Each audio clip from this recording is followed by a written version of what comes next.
You can't put yourself in a sentence with Tiger Woods. I'm a professional, but I'm good with that, Dave. This is a good analogy. I got Cole Speaker today. Look, we kind of heard about the quarterbacks, and the Cole Speaker is going to be kind of the guy that Cody Fajardo depends on. Cody actually mentioned, I want to bring this up real fast. He mentioned, being the underdog and the fact that everyone's talking about Toronto. Well, no, they're the favorite. You're the favorite, Cody. And the reason everyone's talking about Toronto is because you guys didn't play last week. Exactly. Because you had a bye. That's exactly because you are the Eastern Division champion. Correct. So you're favorite, you're the top dog, and it's up to you guys to get it done. All the pressure is on you guys, not on the Argos. Yeah, and I think we can talk about that incessantly over the next hour if we had that time, because athletes, they try to motivate themselves. They try to get themselves up, get geared up. And if Cody wants to do that, fine. Or take some pressure off themselves. But Cody, here's one for you. I'm going with Chad Kelly to score a touchdown and use his legs. And he scored 5 TDs this year, averages 4.5 yards a carry. But that is not the point. The point is he could hurt you with his legs, Milton. I think in a game like this, he's going to have to make that happen. Well, I'm going with Polk, and I'm going for Polk for 2 reasons. One, he's the hottest receiver in the CFL. It's been that way over the last, 10 weeks, and we know Chad Kelly's going to give him some opportunities to go downfield. I think the most important reason, because Kate is going with Polk. And early on in the season, Kate was making her picks, and I was right behind her. Then she started not letting us know what her picks were, so I didn't know what to do. But she let us know this week, so I'm going with Polk because Kate. I'm also dead last in the standings. Like, this was a serious misstep. It really was. Why do you chase Chance? Do not make the picks that I make. I am never horrible at Chance. Have you been behind Chance? You know Chance? what? I'm super confused by the game as it is. I didn't understand it in the beginning. Now Ches explained it to me, so all I know is I'm coming in hot next season. So to recap, we need the Argos to score a few touchdowns today in order to close the gap on Ches. Ches, the only one of us that's on a player from the Alouettes to score Enoch, is Demonte Coxey at longer than 2-1. And our FanDuel Anytime TD picks for the CFL Eastern Final officially locked in. With his thoughts on the Eastern Final, let's head over to Paul LaPolice with Coach's Playbook. When I looked back at the statistics, the film of Montreal and Toronto in the Eastern Final game, came down to 3 key points. What I think is going to be important for the win. Let's start with this. Montreal red zone defense, the best in the CFL by far this year, and one of the best in the last 5 years. They've only allowed 40% touchdowns. And what is the red zone from the 20-yard line in? They've been spectacular. The league average is about 55% over the past 5 years. They hold them out and keep them out. Hey, here's Chad Kelly. Chad Kelly's game when they won, he had 8 field goals in that football game. So Toronto's got to get into the end zone and finish with 7s, not 3s. My next point I think is real important is short shot plays. Who does this affect? The Toronto defensive backs. Why? Because Montreal is the king of, they lead the CFL in completion percentage, so they have high completion throws on 1st and 10. They throw short passes, quick screens like this. They get the ball out of hands quickly. But after 2 or 3 first downs, here comes a shot play. Stock and go on a screen pass for a touchdown. So you've got to make sure for the Toronto defensive backfield, they've given up the most big plays in the Canadian Football League. They've really got to get their eyes right and understand what's going on. Third point, special teams cover units. Why? Both teams in the CFL, Montreal, Toronto, are number 1 and 2 in the Canadian Football League in explosive punt return, kickoff returns. We'll start here. James Letcher Jr. They have 13 of them this season. 13 explosive return game plays. He's been spectacular for this football team. Expect him to make some plays today. Now, number 1 in the CFL, the best team in the CFL explosive plays, led by this guy right here, Janarian Grant. He's got 15, or the team has 15 explosive plays. So you do not want to be punting all game to these 2 returners. You do not want to miss a long field goal against these players in the back end. So those cover units are going to have to really be ready for their keys and make sure they know what they're doing. Those are my 3 big points. I can't wait to hear those air horns. Let's get this game going. You're the only one that said that, Lapo. Can't wait for the air horns. Really? These Argo fans are looking to drown them out today.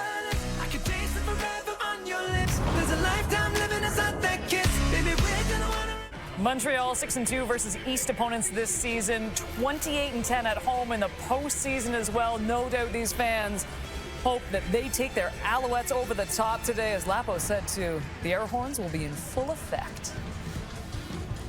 It is not just the fans who hope to bring the Alouettes good luck today. We know difference makers for a team can be a number of different things. And for the Owls, Major General Darcy Molstad is certainly one of them. Dave Naylor has the story of the once commanding officer of the 425 Tactical Squadron, whose role of honorary coach has turned into so much more for the defending champs. Who here remembers the fly pass that 425 did during the Grey Cup last year? Put up your hands. Darcy Molstad is the connection between the Alouettes and their past. Your historical link is powerful. We're going to use it to our advantage. 425 Alouettes was a squadron formed during the Second World War. It's a French squadron composed of only French-Canadian fighting pilots. One of the founders of the Alouettes, Lou Hayman, was a member of the Royal Canadian Air Force during the Second World War, and so he knew the significance of the 425 Alouettes. I really don't think that we understood fully the connection, not only historically, but the legend and emotionally the connection between the 425 and the Alouettes. You look at guys on your team and you don't see them as nationals or Americans or internationals. You just see them as an Alouette, part of this 425 connection that we have, all for one common goal, and that's to win a Grey Cup. I just am there to try to pat them on the back, help them feel motivated, remind them about their historical link with 425. On 9 November, the last home game, on the last note of the national anthem, 425 Alouettes are going to fly over once again. The thing that gets lost in all this is he's still a full-time general. He's still a full-time employee of the military. Darcy Molstad's full-time job is Chief of Force Development. As such, he synchronizes and integrates the activities of the Canadian Armed Forces, producing tactically decisive strategies. For him to spend any moment with us or with me and trying to help us get better and win another championship means a lot. Molstad's relationship with the Montreal Alouettes started at the beginning of last season. I was intrigued by the military aspect of the naming of the franchise, and I asked Mark Waitman, our president, about that. Mark called me specifically because he and I know each other. He was an honorary colonel of the 425 Alouettes when I was commanding officer. And from there, it was a lunch, and we talked about a lot of things, but then all of a sudden there started to be a lot of commonalities between the two of us. And he asked me at the end of that day, Darcy, would you like to be an honorary coach of the Montreal Alouettes? Molstad's tenure began with an inspiring talk to the team. I still remember the speech. He asked us, who's the leader in here? Every year you have 4 or 5 captains, and so those guys raise their hand. And then I asked a couple of them, so what do you think it is that makes you a leader on the team? And I talked about leadership from my perspective is that everybody in a hierarchical organization is a leader. You don't have to be the starting quarterback. You don't have to be an elected captain to be a captain of the team. At the end of the discussion, I asked that survey once again, and then this time, instead of raising your hands, I said, so team, now after we've discussed leadership and what role you play, who here is a leader? And of course, what I wanted was everybody to stand up, and that's what we saw. Motivating speeches. Everything you do from now until 9 November will determine how you play on 9 November. Letters to the team. Encouraging words from the sideline. Awesome. Have a great game, Joe. Way to go, D. Way to go, guys. Good work. Molstad's influence on the team cannot be denied, but the transfer of a military term into football vocabulary has had the largest impact. The OODA loop is something that he taught us that the fighter pilot goes through when it's time to make a decision. And it stands for observe, orient, decide, and act. He's pretty much explaining my job as he was talking about fighter pilots and how they go through their OODA loop and how they have to make split-second decisions that affects everybody around them. I explained each one of them and how they can, as football players, make decisions quickly because you have to observe things rapidly and orient yourself to what that means and ensure that you don't let your biases get in the way of creating good courses of action. Sometimes you make a decision in the OODA loop and you're going to be wrong, and you have to learn from it so that the next time you get put in that situation, you're able to make a better decision. Another aspect of military life that Molstad brings to the team is connection. How are the big guys doing? Yeah. Ready to hold line? Yeah. Joint operations is symbolic for the military as it is for the team. Joint just means the Army, Navy, Air Force, Special Forces, cyberspace, all working in synchronous ways in order to achieve an operational effect.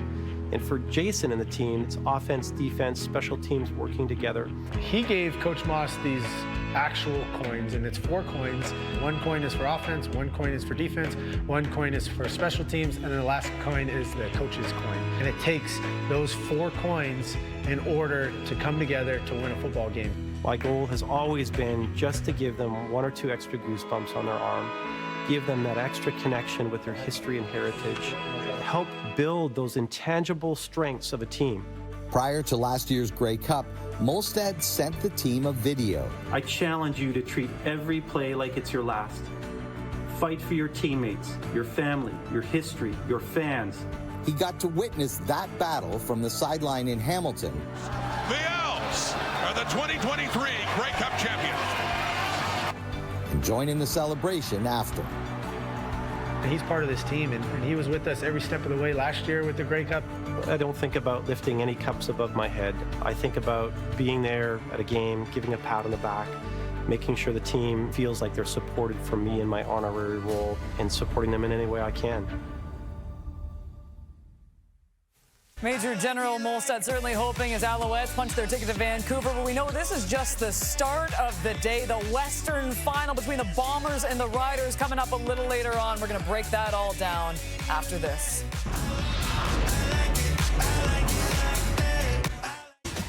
Welcome back to the Brady Oliveira Show on TSN.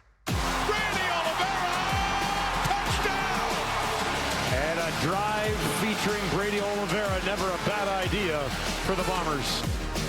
Oliveira has been the answer.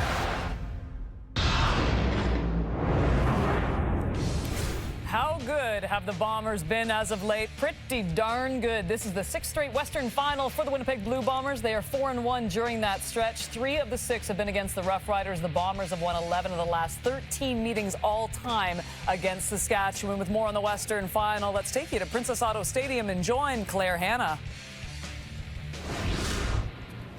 Thank you very much, Kate, alongside Enoch Mwamba and Farhan Lalji. And we're still 4 hours away from kickoff here for the West Final, but you can already feel the pulse of this city rising. This is arguably the biggest rivalry in CFL football, the Saskatchewan Roughriders and the Winnipeg Blue Bombers. And nobody knows this rivalry better than Zach Collaros. He's got the experience of having won 2 Grey Cups. He's played in this game 4 times. But Farhan Lalji, how do you think it fares when it comes to the overall picture of the playoffs for the quarterback for the Blue Bombers? Well, Claire, in the last couple of years, the playoffs have not been kind to Zach Collaros. Since 2022, his passer rating in the playoffs is just 56.2, and his turnover-worthy play rate is 7.8. And some of that continued to carry over into the early part of this season. Through Labor Day, Collaros threw 13 interceptions, but since Labor Day, he's completely turned that around with just 2 interceptions. So I asked his head coach, Mike O'Shea, what has been the big difference, and he said, really, the main thing is when you consider the players he was throwing to, 3 of those guys at the skill positions weren't even there in training camp. It took some time for them to reestablish chemistry, and that has really shown in the second half of the season. And one of the other things that we've seen from Zach is he's now using his legs again. He's had 168 yards rushing on scrambles this season. That's more than he's had since 2014. So that part of his game has also come back as the season has progressed. Well, somebody knows how to play Zach Collaros, and that's you, Enoch Mwamba. Grey Cup MOP a couple of years ago when you defeated the Bombers in Regina. And when you look back on that game, what do you think is going to be key for the Riders here to attack that offense? Well, fortunately for the Saskatchewan Roughriders, Claire, it's going to be taking the ball away, and no one did that better than the Saskatchewan Roughriders this season. You want to get the ball out of the air for the Saskatchewan Roughriders, and Roland Milligan did that extremely well throughout the course of the season. You did it well season. too. It wasn't too bad. He kind of was really nice to me that year, but he does not want to be nice to this defense this year. And Roland Milligan, like I was mentioning, has done a great job of doing that this year. We saw Nelson Lacombo this year as well. Last week did a tremendous job also getting the ball in the air and sales. When we talk about the Saskatchewan Roughriders, we talk about their defense and taking the ball away, but I really truly think that defensive line has a tall task ahead of them of stopping Brady Oliveira. So I'm going to be looking at that D-line, how physical they're going to be able to play against that offensive line. If they're able to shut down Brady Oliveira, at least limit him. They allowed only 80 yards per game this past season for every offense that they faced on the ground. If they can do that tonight, make this Bombers offense one-dimensional, it's going to be a hard time for the Winnipeg Blue Bombers. Well, the run game's always important for the Blue Bombers. Usually at this time of year, it's very important because it's cold, but it's actually 12 degrees, sunny. We got clear skies. And you got mitts on. I know, I'm getting chirped. It's true. I am soft, you guys. He's got the shades. He looks like he's here for a sunny day. It's summer in Winnipeg. You're trying to hide the tears from that Grey Cup video. Okay, you guys, I'm going to lose the mittens. It's true. I'm a little bit soft, but yeah, it's beautiful here. Kickoff 4 hours away, and it's going to be a very exciting matchup between the Bombers and the Riders in the West semifinal. The West final. I apologize. I still remember when Enoch won, and then he won again. It wasn't just one award. It was 2 awards. It's amazing. I can't do it anymore. I can't think of Enoch with his daughter.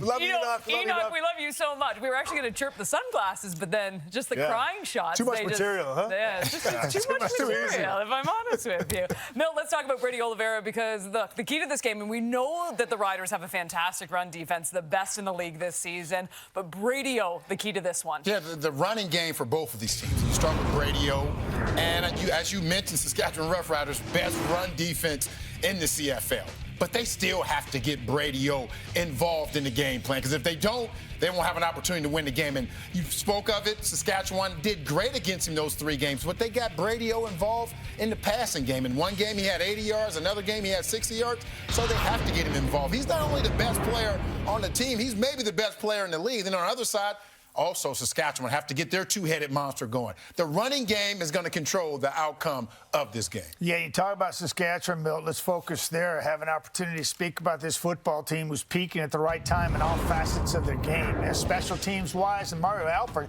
has basically been unheard of. And if he gets going, look out. But we know Lowther's been on fire. The receiving core is on point and really coming together with the addition of Keyshawn Johnson stepping up halfway through the season. To me, he's been a playmaker, and Stearns big time here last week, catching touchdown. And then the running game he talked about, the offensive line. Let's start right there because it carries over from last week. Reed, the starting left tackle, goes down. Furlan has to move from center to right tackle. They take Tate from right tackle, move to left tackle, and that's 3 moves, and they still have that line in place. So that's going to be critical to watch for this football team moving forward. You talk about 2-headed monster, rushing the football, controlling that line of scrimmage. They've got to do that with guys still playing in positions that they're not comfortable in, and did a great job last week in that victory. And so a lot going on. Haven't even started talking about their defense and the takeovers. And to me, that they're second to none as far as that goes. Absolutely. And you mentioned Brady. I thought there was a presser yesterday, the day before yesterday, with Brady talking about, the trials and tribulations of this season. And he mentioned, being on top and the fact that it was difficult because everyone's trying to knock them off. And then the reporter asked Zach if he felt the same way. And I love Zach's answer because he was spot on. He said, no, I don't feel the same way at all. We're not on top of anything because the last couple of years when it mattered, we didn't get it done. I love that mentality. He realizes because, look, this is a game. This is a huge game. Look at it, get a trip to the Grey Cup. But I think you look big picture, this is a legacy game again because if they don't get it done, this team could either be a franchise that goes down in history for what they've done, or we're going to look back 20 years from now and say they weren't good in big games. That's why this is so massive. Well, you know who's been good in big games? Zach Collaros. 32-5 career record at home with the Winnipeg Blue Bombers. 3-time Grey Cup champion, has thrown for at least a touchdown in all but one of his last 11 games. Saskatchewan has held the Bombers QB to just 2 passing TDs, though, in their last 3 meetings this season. With much more, once again, it's Paul LaPolice and Coach's Playbook. My 3 keys for the West Final, Winnipeg, Saskatchewan. The first one you could say, hey, this happens all the time. Why are you telling me turnover margin's #1? But that is my #1 goal. That's in every game, but especially these 2 teams. One, let's start with the Riders. The Riders lead the CFL in not turning it over. They're the best team in the CFL of protecting the football. And they're the best in the CFL taking away. You see Adam O'Clair there with that great interception. For the Bombers, when they won their football games versus the Riders, they won the turnover margin. They were even in one game, +2. And when they lost, -3 turnover margin. You see Terrell Ford make that great interception at the end of the Banjo Bowl. So turnover margin is going to be key, obviously, as we've known from the Riders all year. Bombers got to match it. First down productivity. What's important about that? That's another one that every football game is important. Well, these two defenses are so good at second and long. What is that? 7 yards or greater. Winnipeg holds teams, they can't convert, 29%. They're number 1 in the CFL. The Riders are number 3 in the CFL. So if you get no productivity on 1st and 10, it's going to be a long night. You're not going to be able to convert. But I think this game's going to come down to my number 3 point. I think it's going to be a battle of the kickers. Brett Lawther has had a tremendous year. First 11 weeks, he's the worst kicker in the Canadian Football League. He's 71% in his field goals. Since that time, 30 of 31, the last 10 weeks, best kicker in the CFL, 97%. He's got 5 kicks over 50 yards. Now, who counters that? Sergio Castillo. This is an amazing stat. He has 11 50-plus field goals this season. And with the rule changes, where you can take the ball at the 40-yard line, and how the league has adapted, all Winnipeg has to do is get 2 first downs, and then they're kicking a long field goal. So I really think this could come down to the kicking game. Kick it in the 4th quarter at the end of the game. And those are my keys to the game. What is this, a janitor's keys? Look at all these things. Oh, my goodness. Did Lapo just steal all our cars? Has anyone seen their car in the parking lot? Oh, Lapo. Can't wait for this one. Riders, Bombers, that one going a little later today. But first up, it is the Eastern Final. How great was Tyrese Beverette this season? 102 tackles, 5 sacks, 9 special team tackles, 4 forced fumbles. Very worthy of being nominated as the CFL's most outstanding defensive player of the year. Also love Tyrese. He's a stat stuffer in every single way. Couldn't get it away. He is sacked, and it's Tyrese Beverette, who's been in many ways their top defensive player, their leading tackler. You have to reward him for what he's done. He has to adjust to all the changes for that defense, and he still performed the way that he did. So much about the Riders fans, the Bombers fans, how they pack these stadiums and they're so loud. Full credit this season to the fans of the Montreal Alouettes. They have fully supported this team coming off that Grey Cup victory, hoping to propel their team back to Vancouver in a week's time. As we welcome in our insiders, it is Dave Naylor and Farhan Lalji. And Dave, I was just talking about those fans in Montreal. And this game being held in Montreal for the first time since 2012, it is a wonderful sight for this league. First time in Montreal since 2012, but the first time here at Percival Molson Stadium since 2000. And in fact, if you want to know the last time the Argonauts visited Percival Molson Stadium for an Eastern Final against the Alouettes, that was 1955, just before really what we consider the modern era of the CFL began. And look, it's been a big bounce back year of the stands for the Alouettes. This will be their 5th sellout of the season this year. Before this season, they hadn't had it since 2016. I had an opportunity this weekend to talk to Alouettes president Mark Waitman, and I asked him the question, can the Alouettes be viable long-term at Percival Molson Stadium? He said, absolutely they can. And one of the things we talked about was the Olympic Stadium, which is going through a new roof right now. It's supposed to be ready by 2027. They've got to do lighting, sound, and replace seats. And when that stadium is ready, they'd like to get back into that model where playoff games would be played at the Big O, hosting the Grey Cup for the first time since 2008. One other thing, the reconfiguration of the Big O, it won't be a circular seating configuration. It will be rectangle, so it'll be better for hosting CFL games when it is eventually ready. Meanwhile, Dave, the last couple of times Winnipeg has hosted the West Final here, their opponent was the BC Lions. They're not here this time, and it has forced the organization to do a real deep dive, an internal review on how they want to move forward with the organization, whether it be the GM position, the head coach position, and all of it. They want to be very deliberate with that process, and I think one of the reasons is they don't want to make a decision next week during Grey Cup and have that get leaked and potentially be a distraction for what should be a lot of fun during Grey Cup week. But make no mistake, all things are on the table. Now, one of the things the organization does need to do is grant permission for Ryan Rigmaiden, the assistant general manager, to speak to the Edmonton Elks. They did request for permission last Monday, so even if BC gives it or not, in 7 days he has that opportunity. The Lions are going to grant permission, but Rigmaiden remains a huge priority. They want to keep him in Vancouver, and if the right situation presents itself, I think Rigmaiden would like to stay, but until that happens, he's got to consider all options.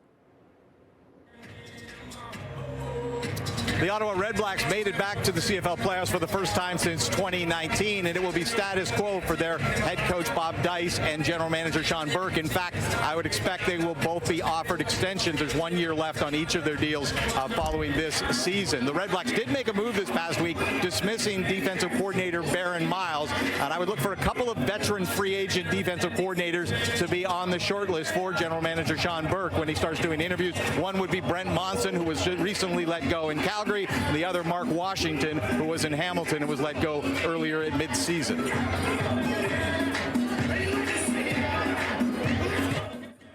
All right, great stuff, gentlemen. Now, these fans have witnessed some pretty great football from their team over the past few months, especially defensively. The Owls allowing the second fewest points during the regular season. A huge part of that, Tyrese Beverette. Here he is standing by with our Matthew Shinetti. Well, Tyrese says the entire team was kind of dabbing everybody up to the locker room. Some of your teammates were telling me that the media's got it wrong and that the Owls are hosting the East Final and they're going to win today. How much energy is there in that locker room right now?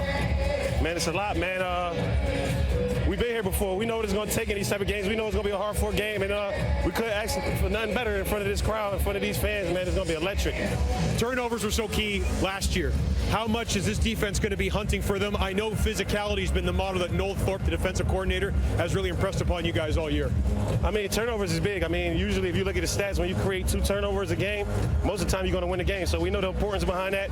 We know we can actually go for the ball, we can get it, and we know it's going to take everything. Good luck, Tyrese. Thank you. Appreciate it.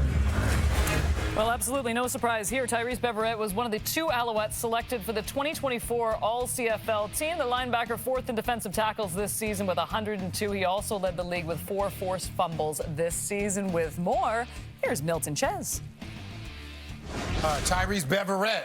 His teammates say he is the best defensive player. Marshall called him a stat stuffer. He's a stat stuffer. I like it. Yeah, best defensive player in this place. His teammates say that because he can make plays at all 3 levels. And what they mean by that, he can make plays as a pass rusher, as a linebacker, and also as a safety. So we got up a few plays that's going to show how Tyrese impacts the game at all 3 levels. And his first one is as a pass rusher. And you very rarely see a linebacker line up as a pass rusher and go get the quarterback, Ches. Yeah, I talked to him yesterday, and he told me, I said, you beat guys with speed. He said, I was a basketball player, so it's almost like a crossover when I make my moves on D linemen. And this is him as a linebacker, just avoiding those guys trying to block him, getting another tackle for loss. And once again, this is a play right here, Ches. Yeah, I love this. Look, I don't know if he's a 2, starts off looking like he's a box player, then he moves to a 2-high looking safety. It was actually 1 robber. It was probably when I saw it, it was the third option of what I thought he was probably going to do in that play,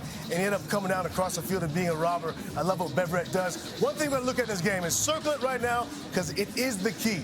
They know, this Argos team knows that they're bigger, this is an undersized Montreal front, and they think they can run the ball right at them, including Tyrese Beverette. Now, with Mustafa Johnson out of the game, it's a huge key for this team to move around pre-snap, the Alouettes, and get off and make havoc, cause havoc that way. That's how they'll have success.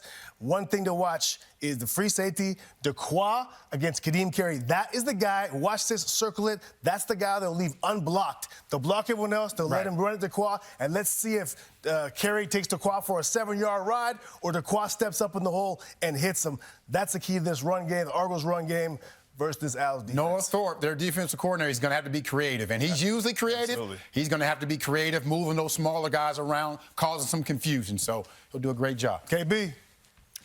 All right, gentlemen, a lot of love to that Montreal defense, and rightly so. But how about Wynn McManus? He had the highlight of the game a week ago, intercepting Drew Brown, getting it over to McFadden on the lateral, ends up with a pick 6. A beauty play. We hear from him next.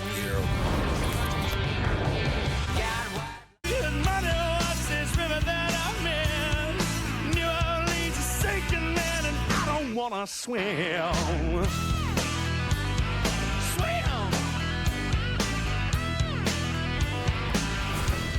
How impactful was this man last week? A game-high 10 tackles, and really just coming in from the regular season. He had 57 defensive tackles, a sack, an interception, a TD, and he even missed those 4 games with the groin injury. Matthew is standing by with Wynton McManus. I know you've told me this week, let's not make this moment bigger than it is. But does revenge matter today? Man, playing great together, getting this W, man, being on this field, my teammates, that's what matters today. I know last week, explosiveness, 58 points, and Argo record in a playoff game. What's going to be the major factor today? Is it going to be the start? It's going to be offense, it's going to be defense, it's going to be special teams. That's going to be the difference in this game. Good luck, Wynton. Thank you. It is impossible not to like Wynton McManus. Yeah, like he's awesome. He's so awesome. I mean, the toothpick thing, I know it's a bit in itself, but just watching him play in the leadership in the locker room, too, if you listen to Ryan Dinwiddie, he's been exceptional as a Toronto Argonaut. We'll get to the picks of the panel in just a moment, but let's bring in the star of the show, Jim Barker. Who are you picking in today's game? Well, we have 2 thoroughbreds here, Kate. These 2 teams have established themselves as 2 best in the CFL. I'm going to read it like a racing form. I'm going to pick recency. Cody Fajardo in his last 8 starts is 2-5-1. They didn't need to win those games, but they were still 2-5-1. Chad Kelly in his last 2 games played as well as a quarterback as he's played in this league. On that basis, I'm going to pick the Toronto Argonauts. You know what I think those picks are? Those picks, JB. What? They are straight fire! Fire! Oh, we got him at the end. I promise you that JB was going like this, straight fire the entire time. Chezzy, time for your picks. Who are you selecting in the Eastern Final first? So you know what? I got to take something back because I was surprised that folks were, like Cody was saying, he was an underdog. Agreed. And then Jim just said they're the underdog on 2-5 and 1 in his last 8 games. Well, I'll tell you what he is. In his last Eastern Final, he's 1-0. His last Grey Cup, he's 1-0.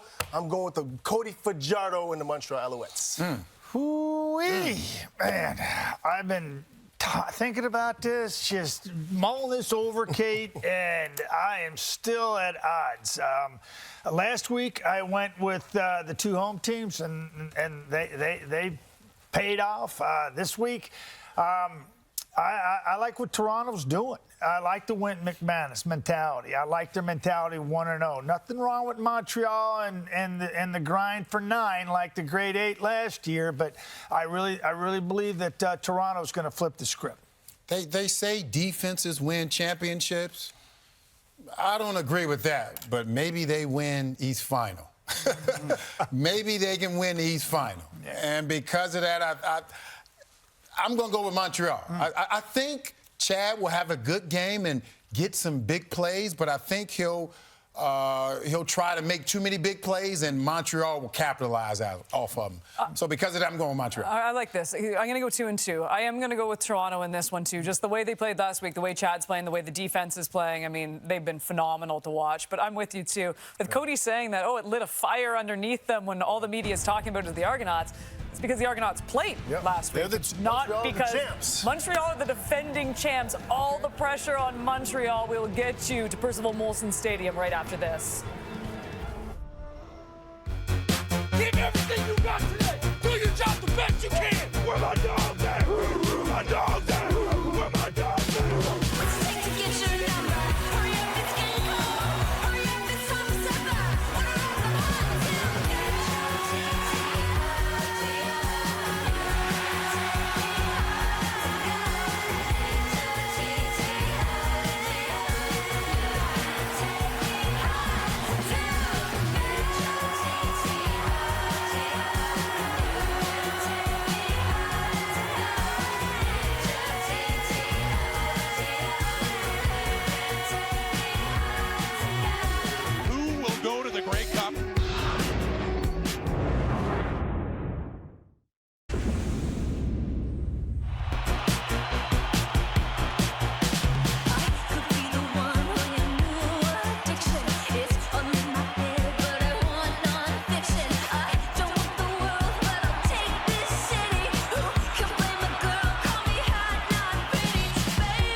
A season ago, this man and the Alouettes marched into Toronto and shocked absolutely everyone at BMO Field. Not the underdog today. All eyes on Cody Fajardo after completing just 58% of his passes and being picked off 4 times a year ago.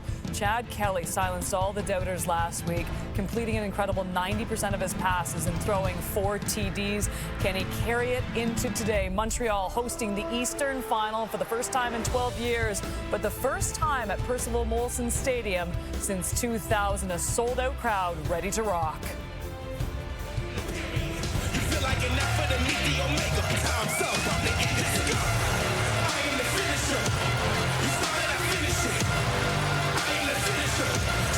On Remembrance Day, we will honor the fallen and recognize the sacrifices of all who served. Today, while we are united in sport, let us take a moment now to reflect on their courage and the hardships they endured. À la mémoire de ceux qui ont réalisé les sacrifices à la défense de nos libertés, nous vous invitons maintenant à vous lever et à respecter un moment de silence. We now invite you to rise for a moment of silence.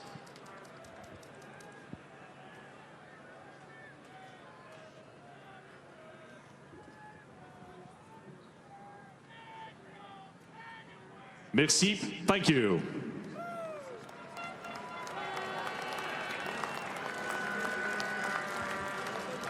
Mesdames et messieurs, veuillez maintenant retirer chapeaux et casquettes pour l'interprétation de notre hymne national par Chloé Doyon.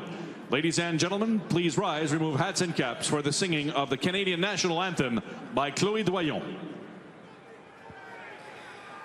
Au Canada, terre de nos aïeux, ton front est ceint de fleurons glorieux, car ton bras sait porter l'épée, il sait porter la croix.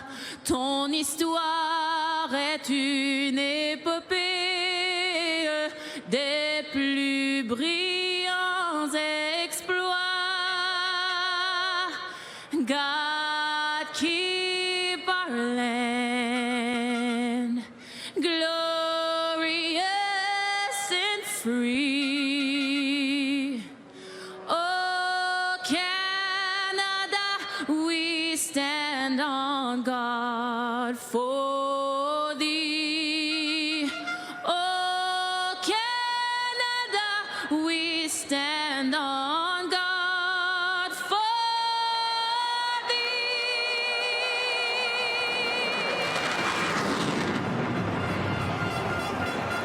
Anything better than a CFL flyover? I think not. 4 teams remain, and today we find out who is off to Vancouver for the 111th Grey Cup.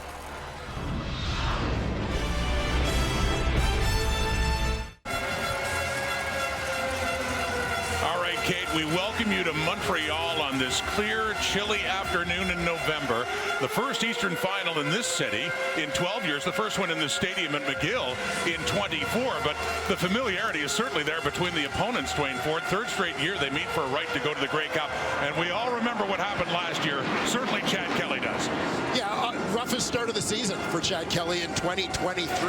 Threw a couple of pick sixes in that ball game, including one on the opening drive. We'll talk about it as this one unfolds, but how the Argos start is going to be a significant factor in this ball game. And there you see one of the guys looking to make Chad Kelly's life miserable, the most outstanding defensive player in the Eastern Conference this season, Tyrese Beverette. You'll notice him line up in various places around the field on that defense. Jason Moss followed up last year's Grey Cup victory with the best record in the CFL this season. He's the East nominee for Coach of the Year. And Ryan Dinwiddie has made it to this game all 4 years as Argos head coach. This will be the first one on the road. The Alouettes won the toss. They want the ball. The Argos to kick it from the west.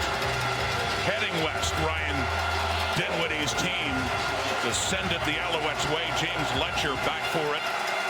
Who's going to the Grey Cup in Vancouver? We start finding out now with Letcher taking it just inside the 20. East Finals underway as he takes a hit, and he does get tackled just shy of the Montreal 40. For Cody Fajardo missed 4 games with injury this season. He still had the highest completion percentage in the CFL at 73. Yeah, one of the things that stands out about Cody Fajardo, in addition to that completion percentage, is a level of consistency from game to game, and that he didn't have a single game this year in which he threw more interceptions than touchdown passes. Alouettes looking for that quick start that you talk about. When they score first, their record is outstanding. Only 1 loss this season from the 38. Faking the handoff to Walter Fletcher, and he does dish it off, but coming in quickly is Tavares McFadden on the fullback David Dallaire in a short game. You take a look at the offense. Josh Donovan, who started at right tackle most of the season, out with injury. Jamar McGloster, the starter a year ago, back in the lineup the last couple of weeks. He's at that right tackle spot.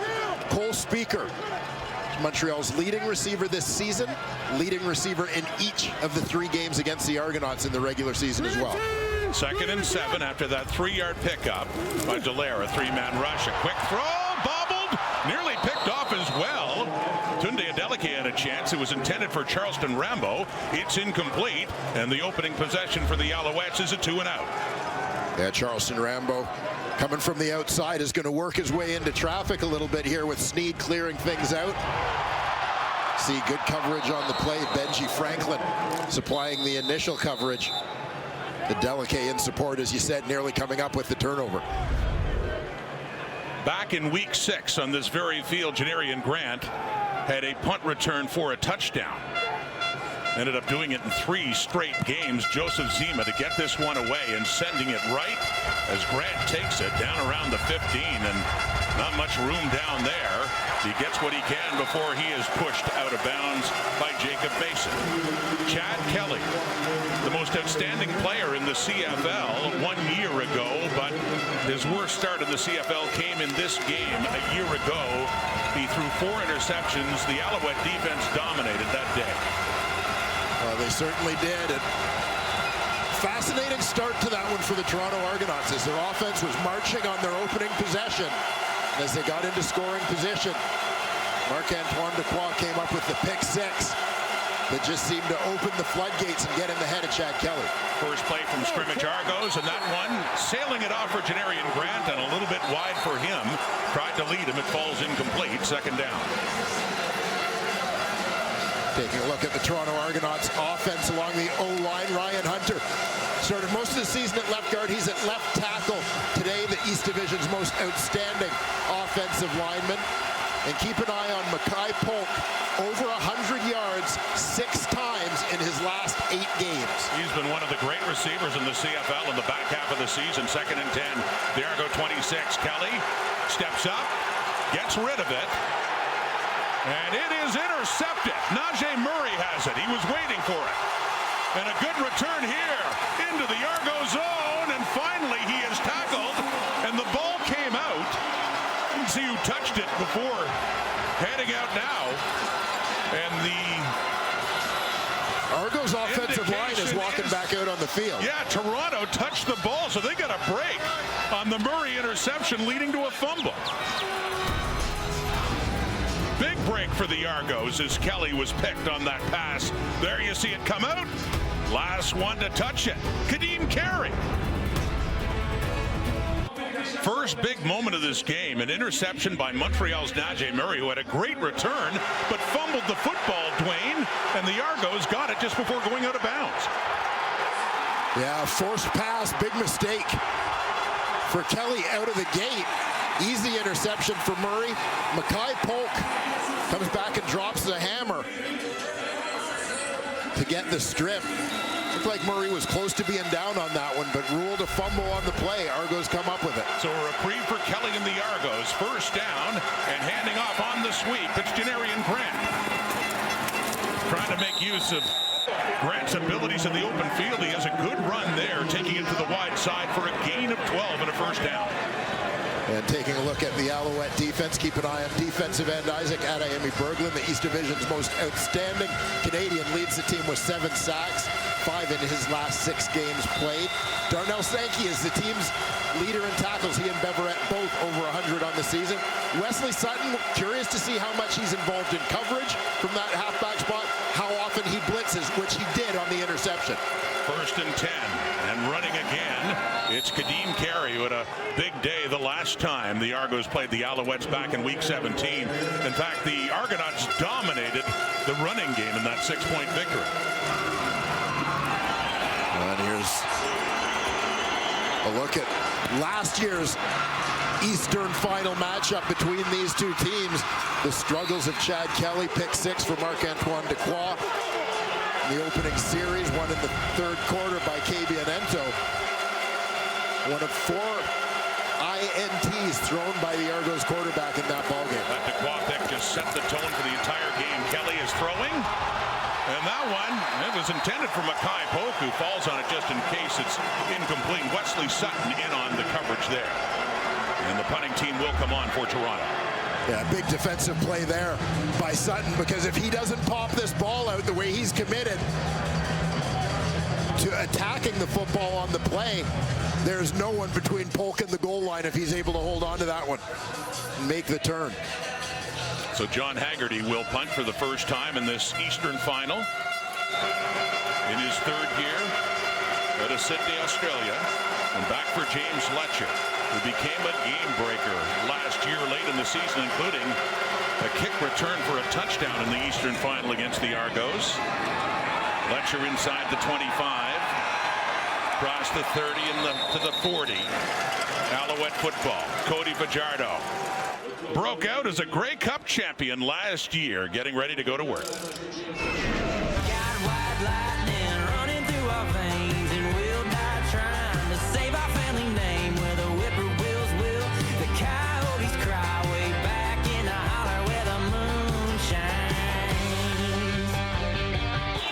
Cody Fajardo this season, coming off that Grey Cup victory, threw for over 3,000 yards, 16 touchdowns, 7 intercepted, and missed 4 games with injury in the middle of the season.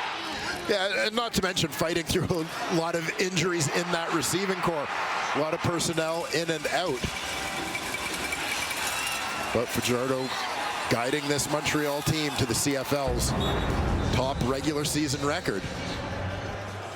Looking to find their mojo again down the stretch. Scoreless tie early in this Eastern Final at Molson Stadium in Montreal. A 1st and 10. Fajardo off to the right. That's off to another fullback. Jacob Mason puts his head down. Mason in his 2nd year out of McMaster. He's seen thrown to the fullbacks a couple of times so far in this game. Gotta like that going forward. Yes, sir. Jacob Mason, just his 2nd catch, one during the regular season. He and David Dallaire getting involved early here. Alouettes adding a few wrinkles to the short passing game that is their bread and butter. Setting up a 2nd down and 1 at the Montreal 50. Fajardo, he goes back, looking to run, finds a room, gets the edge there and gets the 1st down easily for the Alouettes. Gain of 11 yards on the ground for Cody Fajardo. Yeah, nice play design. Leaves Cody Fajardo with an option to run or throw, as he's had Austin Mack releasing down the sideline. 3rd and short. Good job by Mack to get an outside release, get his defender turned, create that lane to the outside for Fajardo. Rush for 277 in the season, averaging 5.4 a carry. Handing off on the ground. Walter Fletcher breaks right through. Ball's on the ball comes out and Deshaun Amos is on it. And this is the 2nd fumble by the Alouettes in this game. So the Argos once again benefit from a Montreal turnover.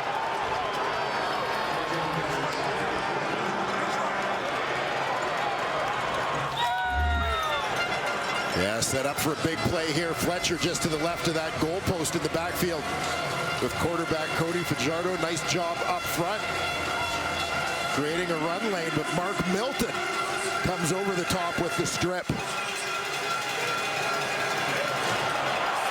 to separate Walter Fletcher from the football. Deshaun Amos, 2 fumble recoveries in the regular season.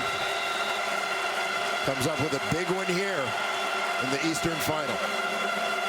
Another good break for the Argos, who lost the turnover battle badly a year ago in the Eastern Final when they turned it over 9 times. It's back to Kadeem Carey, who works his way up just across the Toronto 30 now. Mark Milton, who started his season with the Hamilton Tiger Cats, got let go and signed on with Toronto and has found a place in that Argonaut secondary. Yeah, the Argos went through a few different bodies trying to figure out who was going to play that boundary halfback position for them. Mark Milton eventually emerged as the guy.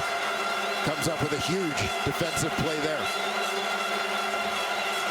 You hear those air horns. They're known for that here at Molson Stadium, creating noise for the opposing offense.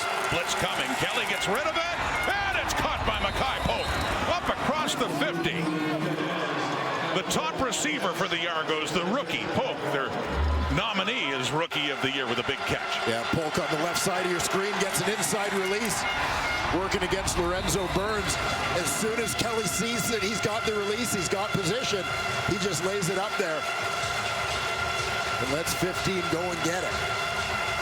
Polk had a big day last week in the Eastern semifinal. He had 4 catches for 158 yards, including a 70-yard touchdown in the first half against the Ottawa Redblacks. Big one there. You get them close to midfield, and it's Kadeem Carey. Puts his head down, another good pickup into the Alouette zone, down closer to the Montreal 50. With more on Mackay Polk, really burst onto the scene, as you mentioned, Dwayne, especially in the second half of the season, working with Chad Kelly. Yeah, big year for the rookie receivers in the East Division. Mackay Polk really coming on late. You see those numbers since week 14, as I mentioned, 6 of his last 8 games, including last week. He's been over 100. Ended up the season with 61 catches for 1,024 yards and 5 touchdowns. Faking to carry this time. Lots of time for Kelly. He looks deep. Down again into double coverage. Knocked away. Intended for David Ungerer. Duquois was there along with Lorenzo Burns. And we have a 3rd and 3 coming up now for Toronto. Yeah, Ungerer lining up to that boundary side. Often you'll see him on the wide side of the field. He's going deep. Polk is going to give you a post and then break to the corner to try and hold coverage down low. But Marc-Antoine Duquois doing a nice job getting deep to provide some support for his corner, Lorenzo Burns, on the play. So the Argonauts benefiting from a couple of fumble recoveries, but despite progressing into the Alouette zone or stop there, they'll have to punt again. And Haggerty back at the Toronto 45. James Letcher standing at his 10.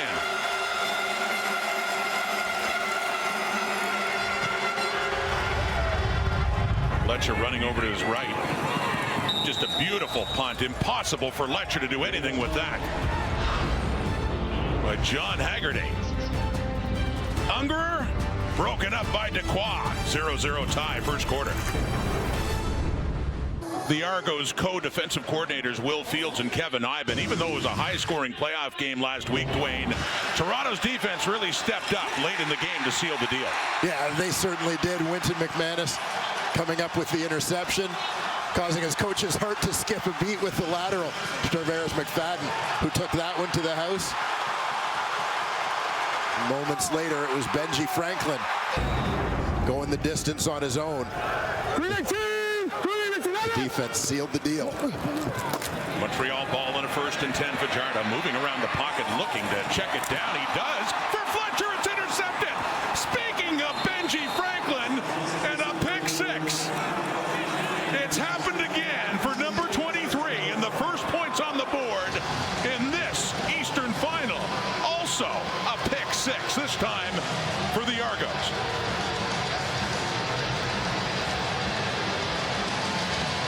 This is one of the things, given the trends between these two teams, that we anticipated could be a factor, is defense and special teams putting points on the board. Cody Fajardo, with the walls closing in, finds Fletcher as an outlet. Fletcher had the fumble moments ago, lets that one go off his fingertips. And Benji Franklin puts the Argos on the board first. Huge. We talked about the start. Montreal is 9-1 this season when they score first in a ball game.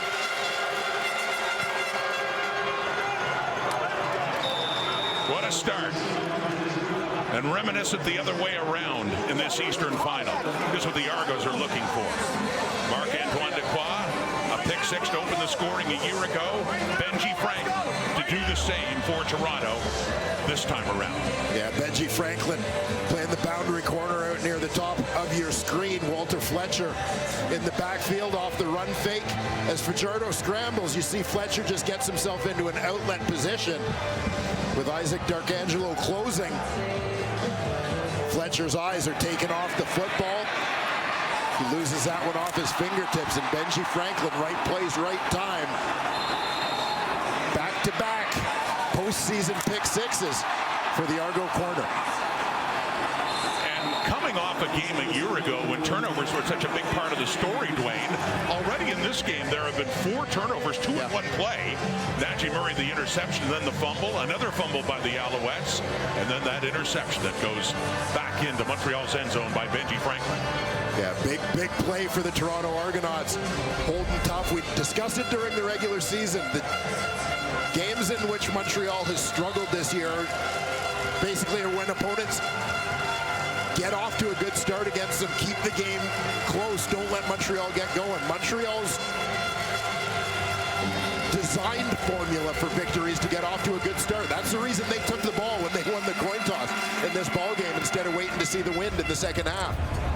So Lirim Hajrullahu kicks it off. James Letcher has it. The Alouettes in an early hole after a pick six. And a good return going here by Letcher. He can break it. Got a great one there as he gets into the Argo zone across midfield for James Letcher. And mentioning those turnovers, have another look at what's happened so far. Well, there was the one committed by Toronto, picked off by Najee Murray, but he just as quickly gave it back to him. Yeah, Mackay Polk coming back with the strip. Kadeem Carey with the recovery. Funny way for the Argos to get a first down. And then Walter Fletcher on a big run gets stripped from behind by Mark Milton. Deshaun Amos with the recovery. And there the pass off the fingertips of Fletcher into the waiting arms of Benji Franklin with his second defensive touchdown of the postseason. Back-to-back weeks for Benji Franklin. Back in the ground. Walter Fletcher, once again, like on the play that he fumbled on earlier, finds an opening through that Argo front seven, works up a good game. Yeah, looking at Toronto defensively, Jake Seresna at D-tackle has been an absolute stud for the Argos all season long. Winton McManus had a pick six here when these two teams met in week 6. Had the pick last week, for which Tarvaris McFadden, the field corner for the Argos, had the 6 after the lateral. 2nd and 2 after the gain by Fletcher. Back in his hands, first down. So Montreal, as mentioned, certainly got outrushed in their last meeting against the Argos in Toronto, trying to really establish the running game in this one. Yeah, and big response for Montreal here. Thus far started with a fantastic return by James Letcher. And Fletcher, after a couple of mistakes in this ball game. 42, read stone, W slide, Z stitch, X Halloween. Even, ready? Aggressive first down run and fighting through traffic to move the sticks for his team. Looking to put those early mistakes behind him. Down to the Argo 31 now. Alouettes trailing by 7. A fake to Fletcher. Fajardo rolling left, throwing that way, out of bounds it goes. Second down coming up. You mentioned the pick 6 by McManus. That was actually off Caleb Evans because Fajardo was injured early in that second meeting. The first one here back in week 6 against the Argos, and done for 4 weeks with a hamstring injury. Yeah, and you talk about the 3 regular season games between the two teams. That one did sort of materialize as a battle of the backups as Chad Kelly was still serving his suspension. Cameron Dukes, the starter for the Toronto Argonauts at that time. Dukes, who had started 8 of the first 9 games for Toronto. Nick Arbuckle, the other one. And then after serving the 9-game suspension, Kelly came back. Played 8 in the regular season. Here's Fajardo. Deep look over the middle. Oh my goodness, nearly a brilliant catch by Charleston Rambo. Just couldn't hang on. Right in behind coverage. Mouthpiece comes out, but the ball hits the turf. Yeah, beautiful adjustment to the football. Rambo coming left to right on your screen. It's the way he tracked the football where the defenders weren't able to. But couldn't come up with the one-handed grab in the end, trying to use that. Keep the left arm up to keep the ball off the turf. Heck of an effort, but unfortunately unable to get the completion. Jose Maltos on to try this field goal from 38 yards. He's been the Alouettes kicker since week 5 after the injury to David Cote. And Maltos, who missed only 3 during the regular season, he gets that one. Back comes Chad Kelly in the Argo offense.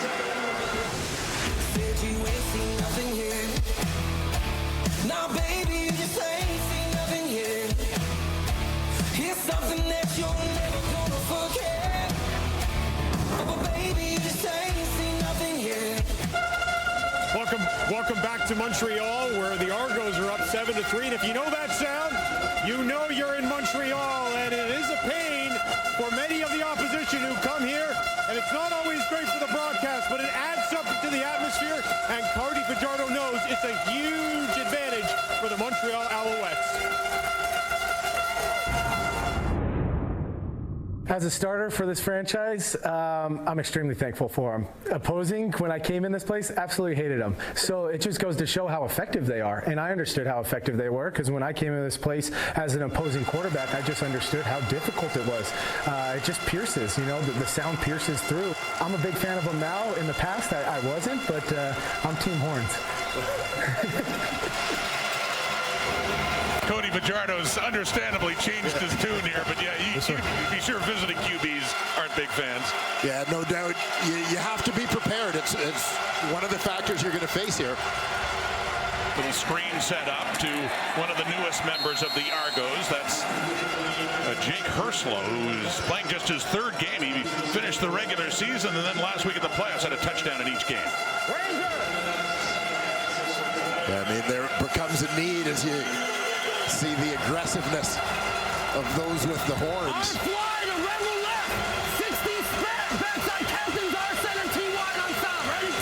Absolutely screaming even in the huddle, and you got to go silent count as an opposing quarterback.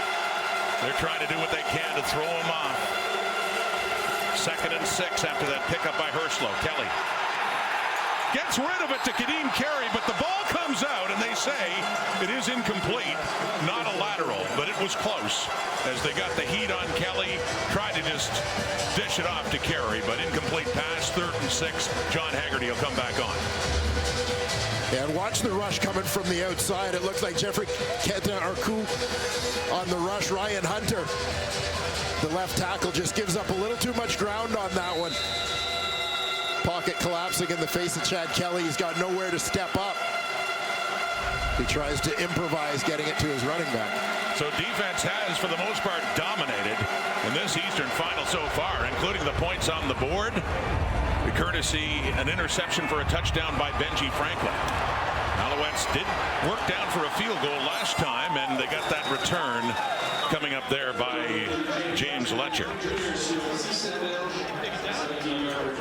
Well, scan the QR promo code on screen to get 40% Crave annual plans and start streaming the biggest hit shows everyone's talking about. That is only on Crave. Right now, here, fellas. We're going to go gold to left, X slow, 849, W slick, X Rodney, Nitro, Y Maxim. I don't know, ready? That's why he's okay with the air horns. We don't hear any there, do we? Exactly. Exactly. The fans have learned. Terrorize the opposing offense. Let your offense communicate. Alouettes down 4. Taking the handoff, pump fake, deep look. Right down the rail for Austin Mack. Too far and out of bounds. Mack, who was their top receiver in 2023 in a huge game in the Grey Cup, but they're coming back from the NFL. He's been hurt most of the season. Well, it looked like there was potential for a big play here, as you'll see the pump fake from Cody Fajardo. It'll hitch. Mack gets in behind Benji Franklin. There's a little window there between Franklin and the safety. Royce Metier coming over in coverage. But Fajardo and Mack unable to connect there. Mack with just 10 catches for 145 yards this season. 2nd and 10 at the 27. Quick throw, caught. First down, first catch this Eastern final for Keon Julian Grant inside the Toronto 40 and a gain of 13. Yeah, this was one of the receivers Montreal was missing for their playoff run last season. Julian Grant battling injury the second half of last year. Spent a little time on the IR this season, but obviously thrilled to have this dangerous receiver back in their lineup for this Eastern Final. Across the Alouette 40, but a first down at their 41. Julian Grant off. 2 receivers off to the right, and then faking and getting it to Cole Speaker, their leading receiver in 2024. And Speaker has another first down up close to midfield. Well, we talk a lot in today's CFL about the quick passing game, the screen game, etc. And teams trying to pick up yards after the catch being such a big part of their offense. One of the keys to that being successful is other receivers blocking. And in this case, it's going to be Charleston Rambo on the outside. He knows the ball's coming short to Cole Speaker, times it up perfectly, waiting for the ball to be caught.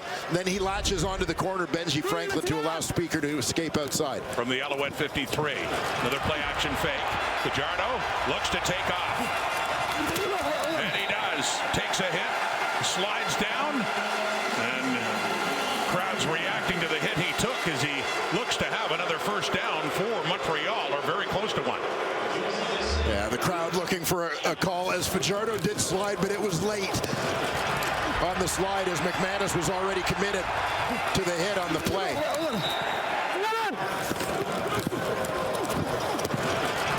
Good decision made here by Fajardo, not trying to force something. He sees open ground in front of him, allows him to get close to that first down. And he stays in for short yardage here on a second and inches at the Toronto 48. And back to throw. And it's a bit in behind Julian Grant there. They had a down to play with. It'll be a third and short coming up here now late in the third quarter. But he had Julian Grant open and just put it a little bit behind. Yeah, perfect call in the situation, sort of a freebie for Montreal in second and short, knowing they've got another down. But just a miss there as the ball's thrown a little behind. Kay and Julian Grant unable to get himself turned around to get two hands on that one. So Fajardo stays in on this third and short. Into the Argo zone, trailing 7-3. There's seconds to go in the first quarter. Fajardo keeps, and he does have the first down. Royce Metier in his 28th birthday, hauling Fajardo down, but this Alouette drive will continue. The veteran Metier, the safety for the Argos, celebrating his birthday with an appearance in the Eastern Final, trying to get back to the Grey Cup. Yeah, leading that Toronto Argonaut defense in tackles this season. Flat.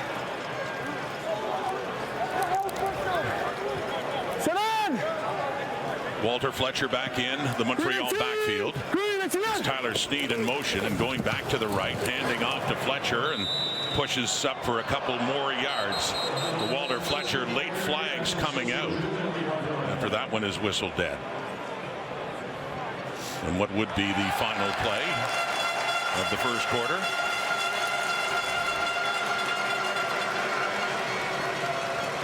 Illegal block, hands to the face. Toronto number 35. 10-yard penalty, first down. That is the end of the first quarter. As announced by the referee, Tom Valesi. First 15 minutes of the Eastern Final in the books. The Argos have the lead thanks to a pick six.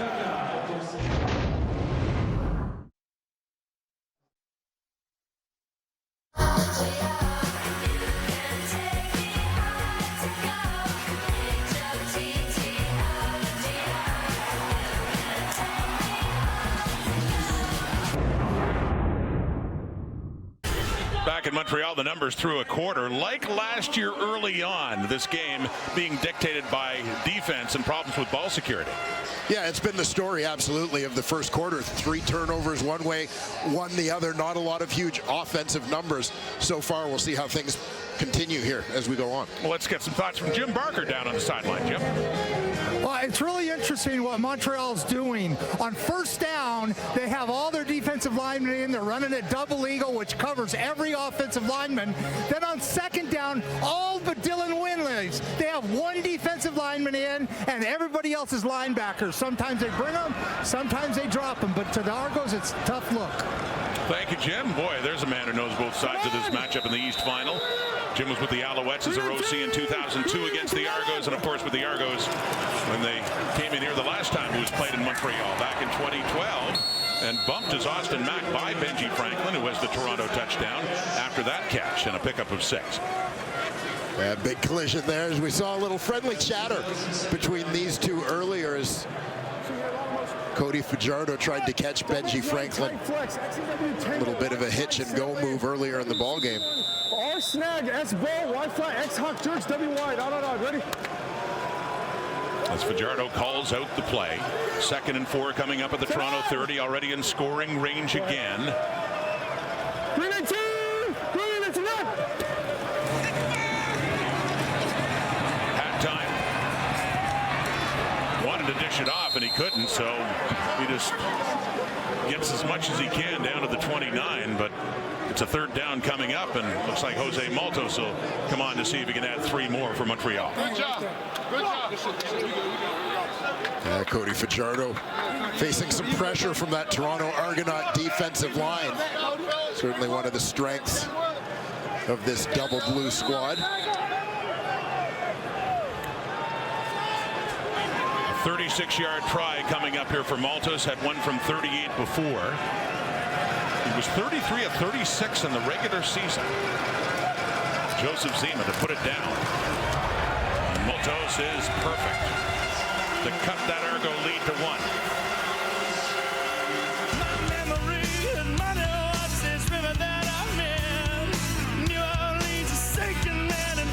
Wanna swim.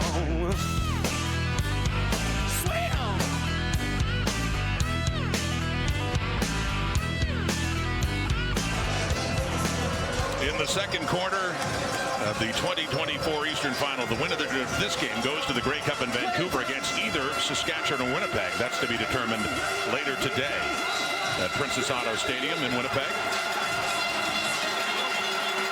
Cody Fajardo, one of the heroes a year ago against Winnipeg, and that memorable drive to win it in the final minute at Tim Hortons Field in Hamilton. 1st and 10 at the Toronto 40. And Kadeem Carey is the ball carrier, picks up a few more yards. 2nd and long coming up. Good first season in Toronto for Kadeem Carey after coming over from Calgary in free agency. Making life difficult on defenders, as you see, causing the most missed tackles as a ball carrier this season, leading the league. The crowd and the air horns picking up again in the 2nd down and 7. Chad Kelly, they've got him. Kelly gets sacked. Isaac Adeyemi Berglund and Dylan Wynn coming in. Adeyemi Berglund, who was the nominee in the East for most outstanding Canadians, had a terrific year, his first in Montreal. There you see Adeyemi Berglund, 3rd man in from the right in that defensive alignment. Quick defensive end working against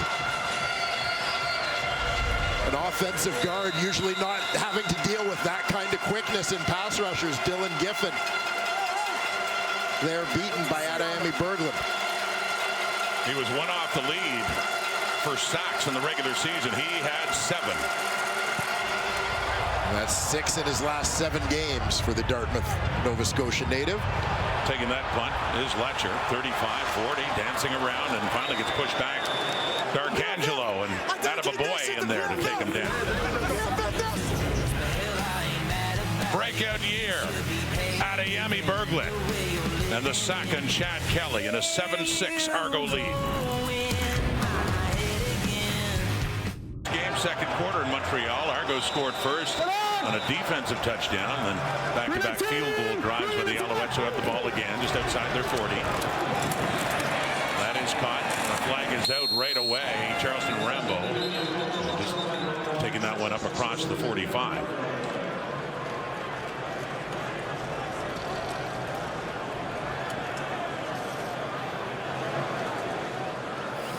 Offside. Toronto number 97. 5-yard penalty. Repeat, 1st down. They flagged the end, Derek Parrish, and so the 1st and 5 now coming up here for Montreal across their 45. And Derek Parrish, nice addition to that D-line rotation for the Toronto Argonauts. W smoke. Saw that little stutter step just a split second early. And only the second flag of this game so far. 1st and 5. Sean Thomas Erlington. First down and more. He's still going. 35-30. Finally tripped up down inside the 25 for the Montreal native, enjoying his time back in his hometown. The former Ticat, Sean Thomas Erlington with the Alouettes' biggest offensive play of the day. Yeah, providing support for Walter Fletcher in that backfield. An experienced playoff performer, Sean Thomas Erlington. You mentioned his time with the Hamilton Tiger Cats. Comes up with one of the biggest offensive plays of the game thus far for the Alouettes. Gain of 38 yards for Sean Thomas Erlington.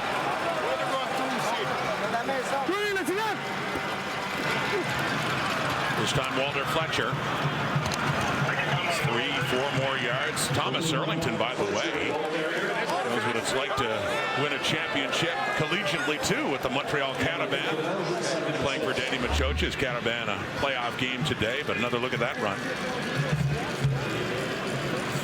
A couple of nice moves, but basically lowering his shoulders and keeping those legs churning. Allow him to break a couple of tackles on that one. 2nd and 6. Off to the left. Caught. First down. Julian Grant again. Inside the 10. 1st and goal coming up here for Montreal.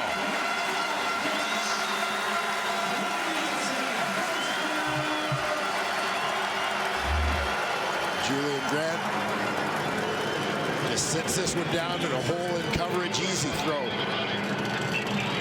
for Fajardo. Another first down for Montreal on the play. Gain of 13, and the first time either offense has ventured into the red zone in this East Division final today. Alouettes threatening to take the lead, which would be their first of this game. The 1st and goal from the Toronto 8. Fajardo rolling out to the right, looks to the end zone. Touchdown, Alouettes! It is Keon Julian Grant.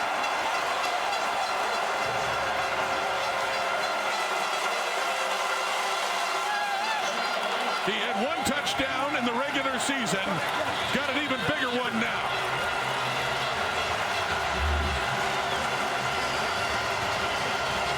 Julian Grant on the out, working towards that sideline. Cody Fajardo on the move. Drops it in there perfectly with Mark Milton chasing on the play. As mentioned, Julian Grant, due to injury, missed the Grey Cup run last season. Couldn't be in the lineup. His close friend Tyson Philpott emerging as a star during that stretch. Philpott told him coming into this postseason, now it's your time, buddy. Malta's with the point after. Yeah, you're looking at an opposite scenario here so far. With Philpott done for the season. Julian Grant couldn't enjoy that championship on the field last year, but enjoying that in the end zone. Alouettes in front. A big touchdown there for Keon Julian Grant. Puts the Owls in the lead. He's coming in motion. Mark Milton, the halfback, he knows he's got him in man coverage and he's spying them the whole way. But it's a crossing route concept, basically trying to lose Milton in traffic as Julian Grant works across the formation. Variation on this one for Montreal is that Julian Grant, as Fajardo is on the scramble, continues to climb deeper in the end zone into open space as opposed to the Owls hitting him across the middle. Great play call, well executed, and a good adjustment on the play by Julian Grant, as Fajardo was forced out of the pocket. Short kickoff and taken by Deontay McMahon. His return approaches the 50, just a little bit shy of it. So Chad Kelly comes on. And the Argos trailing now for the first time in this game.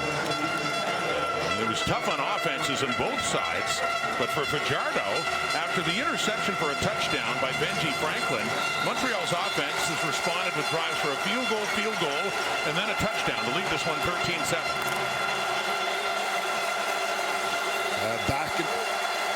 Fourth is what we anticipated as you see Chad Kelly's early numbers.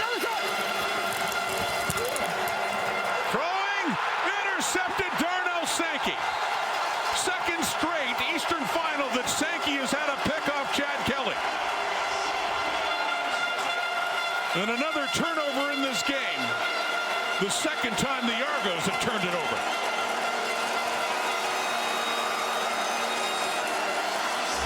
We talk a lot about the Alouettes moving people around to create disguise, but there's no doubt Darnell Sankey is the middle linebacker on this one. Looks like confusion on the play, though. Kelly and Kadeem Carey maybe not on the same page. As you saw the hesitation from Chad Kelly before he throws this football. Looking left, firing it across the middle. Darnell Sankey jumping in front to make a big play. And Noel Thorpe, the applause for his defense, which did so much last year in the Eastern Finals, forcing 9 turnovers in that game and that big win by Montreal. And there's Charleston Rambo. He takes a big hit from Mark Milton with D'Arcangelo around his feet, but up near a first down for the Alouettes. And this is a good job by Charleston Rambo to make the first defender, Benji Franklin, miss on the play. There's no one there to block Franklin. Rambo's on his own. Fajardo stays in. And he turns around, keeps his feet. Little sneaky by Cody Fajardo, who was never down. Looked like he'd had the first down anyway, but managed to pick up a few more yards towards the Argo 35. Yeah, Fajardo stays alive on the play. Just kind of popped out of nowhere. Where's Cody? There he is.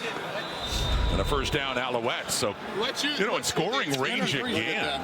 The fourth straight possession now. They look to add more points after falling behind 7-0. They've taken charge here in the second quarter. 13-7, they lead it. Turnover's a big part of this game. Four-man rush, Fajardo. He steps up and he's tripped there by Robbie Smith, who had the one sack for the Argos last week against Ottawa, and a big one there to push the Alouettes back to around the 40 of the Argos. Yeah, and this is a terrific rush by Robbie Smith. We talk about bending the edge here, working against Jamar McGloster, gets underneath the pads and keeps driving through, able to track down Fajardo as he attempted to step up in the pocket. Former Wilfrid Laurier Golden Hawk, who had 6 sacks in the regular season and one last week at Drew Brown. 2nd and 13 now. Fajardo has time, and no, that one will fall incomplete. We got a third down coming up. Ralph Hawley all over it. It's a big stand for the Toronto Argonauts defense.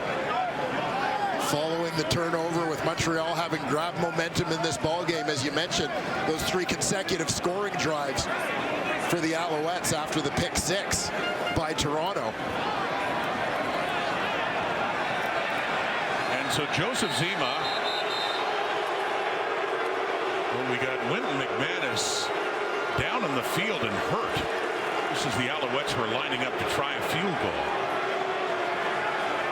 Looked like it might be a cramp as he was grabbing his calf, trying to pull the toes back and stretch it out. One of their leaders, defensive star, Wynton McManus, getting attention from the Argo staff right on the field. One of the guys who's come up with some big plays for this team, as we talked about off the top. Late interception last week that helped seal the victory. You see McManus on his way towards the sideline. Started his career with the Calgary Stampeders, won a Grey Cup in 2018 with the Stamps for coming over.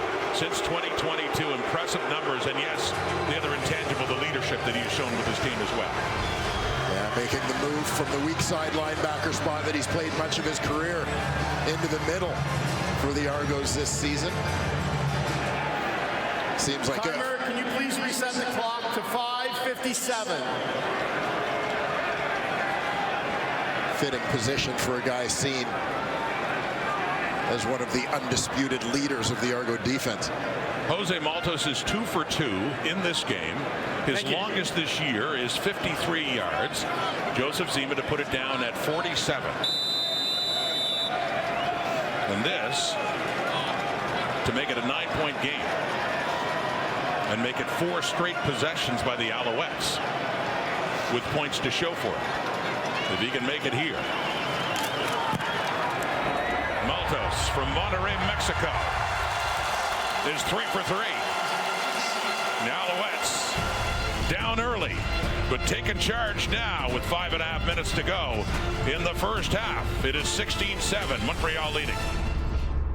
2 stars of that Alouette defense, Marc-Antoine Dequoy and Tyrese Beverette embracing the chance to go up against Chad Kelly again. Let's get down to Matthew Shinetti. Yeah, and I asked both those players, Rod, what it was like last year to get in Chad Kelly's head with those 4 interceptions. First, they said that not one player can beat them. Then they emphasized Chad Kelly's talent.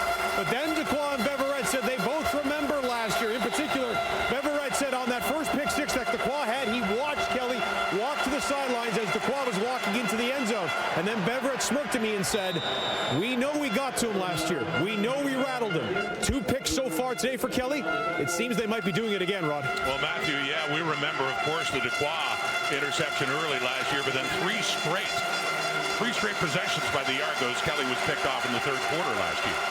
Yeah, just clearly rattled in that ball game, couldn't settle down. I know one of the discussions has been about the presence or lack thereof a year ago of his quarterback coach, Mike Miller, who is the guy they kind of rely on to keep Chad Kelly on an even keel on the sidelines. He is over there today. Got a 2nd and short after a good pickup by Kadeem Carey, and they do get the first down as Carey gets that rush again. The Argos, just the 2nd time they've converted on 2nd down. Yes, most defensive stops this season. He leads the way and nominated as the top defensive player in the CFL from the East up against Saskatchewan's Roland Milligan. One of the most fascinating award races, I think, in years is the battle between those 2 guys.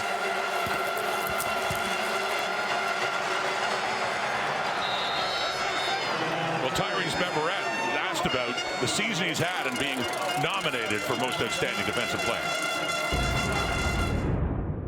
I embrace it. I mean, like I just said before, I don't get too high, don't get too low. I just stay myself. I mean, like I said, I hold myself to this certain standard, and no matter what level I played on in my life, that's what I always held myself to, and them type of things I expect. A lot of people this year think this is a great year, but I'm excited because I still feel like I got a lot more in the tank.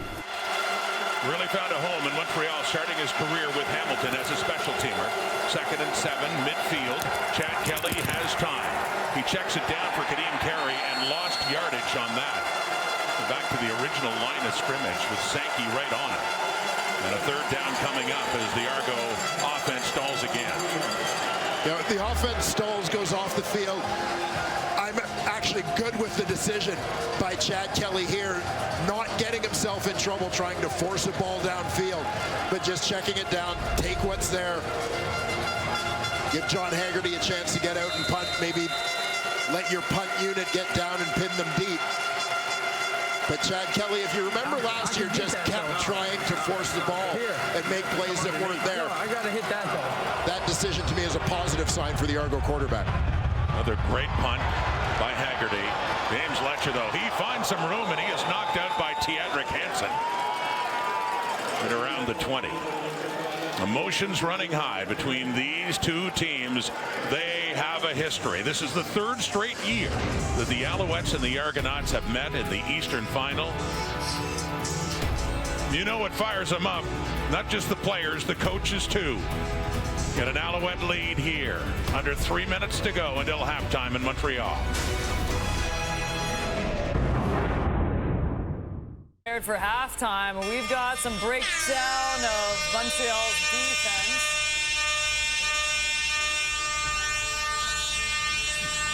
Man, it's hard to concentrate with horns.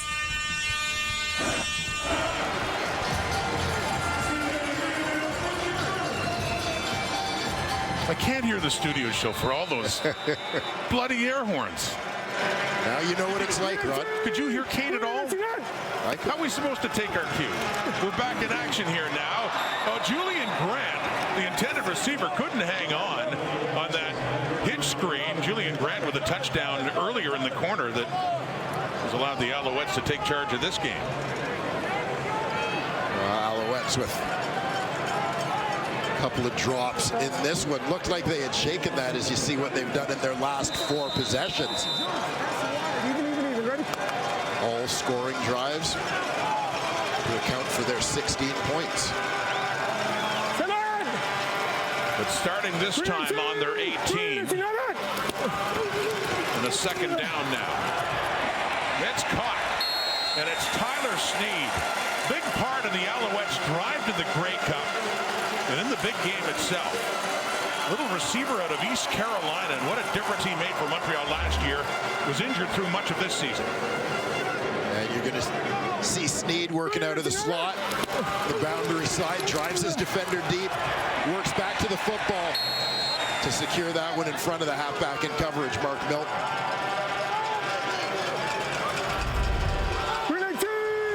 Had a touchdown in the East Final in the second half a year ago against Toronto. And on that first down carry, Walter Fletcher, another good pickup, 7 more yards for Fletcher. The exclusive running back for Montreal this season. Their number 1 running back, I should say, after William Stanback left and signed with BC. We talked earlier in the short passing game about the importance of receivers blocking. Good effort there by Snead. One of the smallest guys on the field coming down into the box to get a piece of the defensive end to Rimawada. Stands at 5'7", but plays a big game and not afraid at all to get in on the action and the hitting. Fajardo over the middle, and Rambo couldn't bring it down. Deshaun Amos was right there with him. So a couple of near misses for Charleston Rambo in his first year with Montreal. And a 3rd and 3 coming up. Delicate coming from the right side of your screen. Beats the tight end, Jacob Mason, on the blitz, supplying the pressure there. You see the good coverage by Deshaun Amos coming over the top to get a piece of that football. A couple big plays for him in this ball game. Had a fumble recovery in the first quarter. 9-point Montreal lead, 2-possession game late here in the first half. The Argos looking for a chance to get closer before halftime. Janarian Grant picks it up. He's got a big return going. Janarian Grant down the right side, and he'll take it in for the touchdown. The 5th return touchdown as an Argonaut for Janarian Grant, and what a time to get it. You can see from the moment Janarian Grant picked up the football that the Alouette cover team was outflanked to that bench sideline.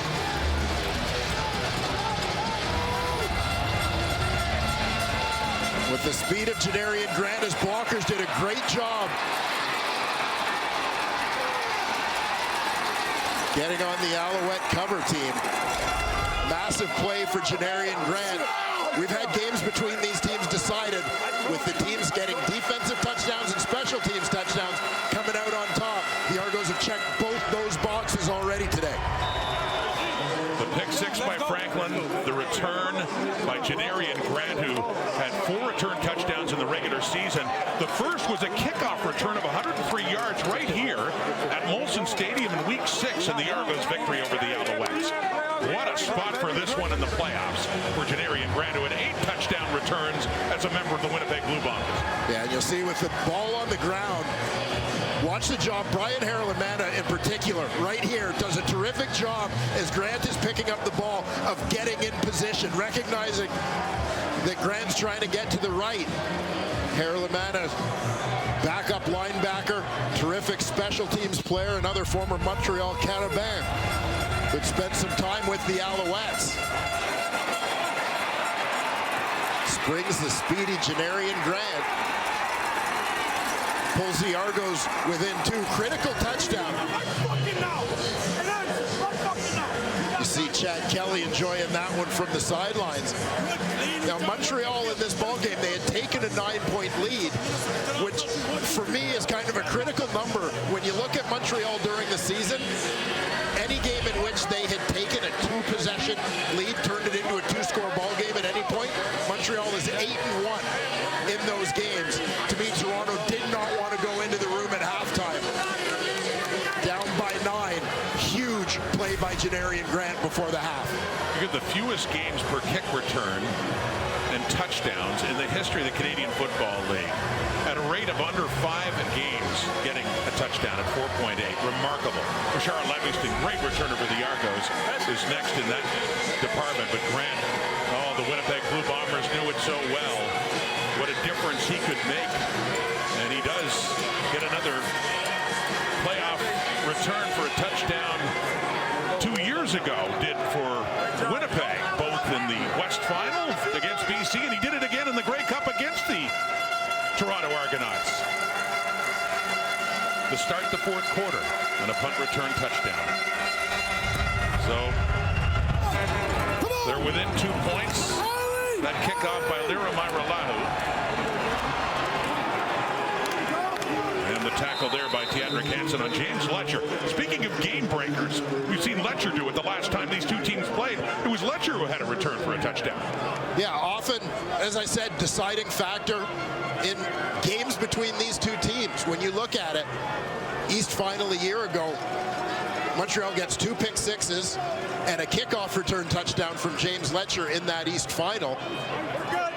I know there was a flashback in the regular season game this year, little PTSD for the Toronto Argonauts special teams, but 3 non-offensive touchdowns in a game that they won in that Eastern Final by 21 points. Week 6 this year, Toronto gets a pick 6 and a kick return touchdown from Janarian Grant in a game that they win. Defense, turnovers, special teams, so critical. Wynn McManus cramping up earlier, and then on the tackle there at Tyler Sneed. And 1:18 on the clock, and saw that Kate coming up with Maddie and Milt and Ches, and mentioning the last time, the Eastern Final. There have been playoff games here over the years. There hasn't been an Eastern Final in this stadium since 2000. That was Winnipeg against Montreal. A game that Milt Stiegel and Davis Sanchez might remember. Chesy, I think, has fonder memories of it. That was the last time they had an East Final here. Tyler Sneed again, midfield. 59 seconds, lots of time for the Alouettes. The lead is down to 2, but they may have an opportunity to add to it again here. Yeah, an important drive for Montreal now, not just about the response with Toronto having momentum, but remember, the Alouettes took the ball when they won the coin toss. Toronto's going to get the ball to start the second half, so Montreal would love to get points here rather than giving the Argos a chance to score back-to-back. Clock ticking at 50 seconds. Cody Fajardo throwing. Close for Sneed, reaching out. Got the fingertips on it, but couldn't bring it down. 46 seconds to go, and a 2nd and 10 coming up. Yeah, Sneed towards the top of your screen, just working that dig route. In front of the halfback, Milton. Lays out, just off the fingertips. The ball is on the Toronto 50-yard line in the Argo zone. And the Alouettes with a 2nd down and 10. Blitz coming. Fajardo gets rid of it and completes it. It's Cole Speaker. Ball comes out. Argos have it. Another turnover. And another fumble by Montreal when they were in scoring position. It has been costly for the Alouettes.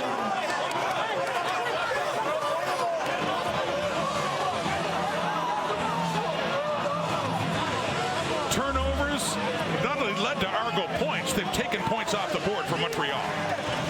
Yeah, absolutely. You look at the Najee Murray fumble after the interception, Walter Fletcher fumble at the end of a big run, and now Cole Speaker after this completion, losing the ball, Toronto getting it, considering Montreal kicker Jose Maltos been over 91% on the season. You're looking at probably 9 points off the board on turnovers for Montreal. Not to mention a pick 6. off Fletcher's hands, scored by Benji Franklin. 34 seconds left in the half. Chad Kelly running around, picks up a block, and he just takes off out of bounds. Jordan Dominic chasing him out to 27 seconds to go. McManus knows all about turnovers, and turnovers have been a story in the East Final. Maybe not the same extent as it was a year ago when it was all Montreal. But that is an emerging theme here as the Alouettes have turned it over 4 times compared to Toronto's twice.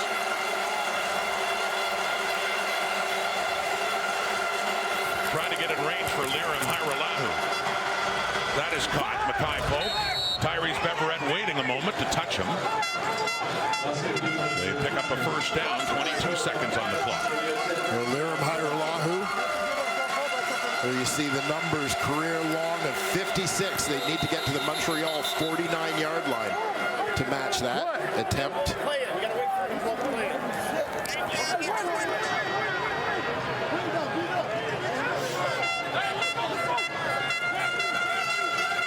Please reset the game clock to 22 seconds. 22 seconds. There's Hajrullahu. We got a franchise record 8 field goals the last time these two teams met. Back in week 17, 6 weeks ago. Clock to 24 seconds. 24. Convalesce asking for a few more seconds to be put on the clock. So 24 now. Argos at their 46. Hajrullahu season high is 51 yards. Kelly with time. Bobbles up, nearly picked off on the deflection. Intended for Tavares Daniels with Beverett coming back with a shot at it. Oh, very nearly. The Alouette ball here as the Argos being aggressive, trying to get into scoring range, be it a field goal or a shot at the end zone. 15 seconds. Fighting all that noise here at Molson Stadium. Kelly with time again, takes a deep shot, and it's caught by DeMonte Coxey, who couldn't play last week, got injured in the final regular season game. It was a game-time decision. They figured he was healthy enough to play, and he's just made a catch that's put them at the very least in field goal range. Coxey, the outside receiver on this with Mackay Polk, has got the out route in front of him, which is going to take away inside help. And that deep ball, Coxey, one of the best contested ball receivers in the league. Trying for the end zone. Caught. Touchdown. Massive. Unbelievable. Back-to-back plays to Coxey. And the Argos in the final play of the first half have retaken the lead. DeMonte Coxey. Game-time decision. Halftime leader.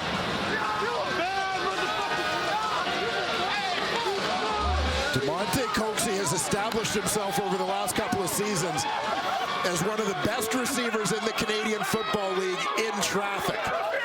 And he demonstrates it twice on this critical scoring drive for the Toronto Argonauts. Unreal catch in the corner for a touchdown. Is it going to stand as a challenge is coming? That was the question. He clearly caught the ball. Did he land in bounds? Looked like he did, but there could be a challenge here for pass interference. Offensive from the Alouettes. All the scoring plays are reviewed automatically. Again, Coxey lined up out wide on that one. During the play, we had roughing the passer, Montreal number 24. That penalty be applied in the third quarter. Montreal is also challenging that there was offensive pass interference on the play. We'll review the play.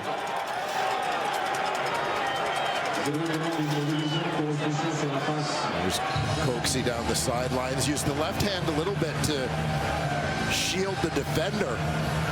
Lorenzo Burns, watch the left hand as the ball is coming. Now, to me, that's just hand fighting between the two.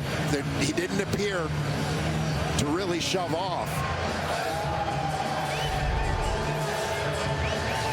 Julia, Malachi, I love you, boy. I love you, boy. So being challenged for offensive pass interference, and there was a penalty against the Alouettes that'll be tacked on with the kickoff. But here's the command center's result on the challenge. After review by the command center, the ruling on the field stands. Montreal will be charged a timeout.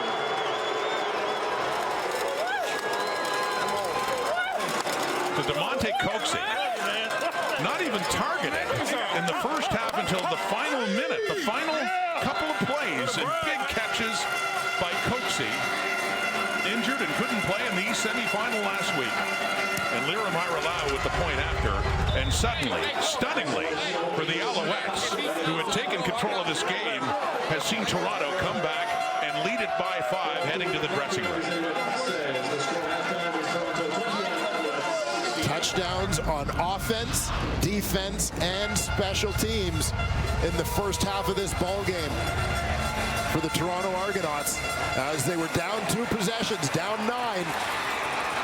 It was Janarian Grant sparking the comeback down the sidelines with a big return. Janarian Grant, man of the moment, standing by with our Matthew Shinetti.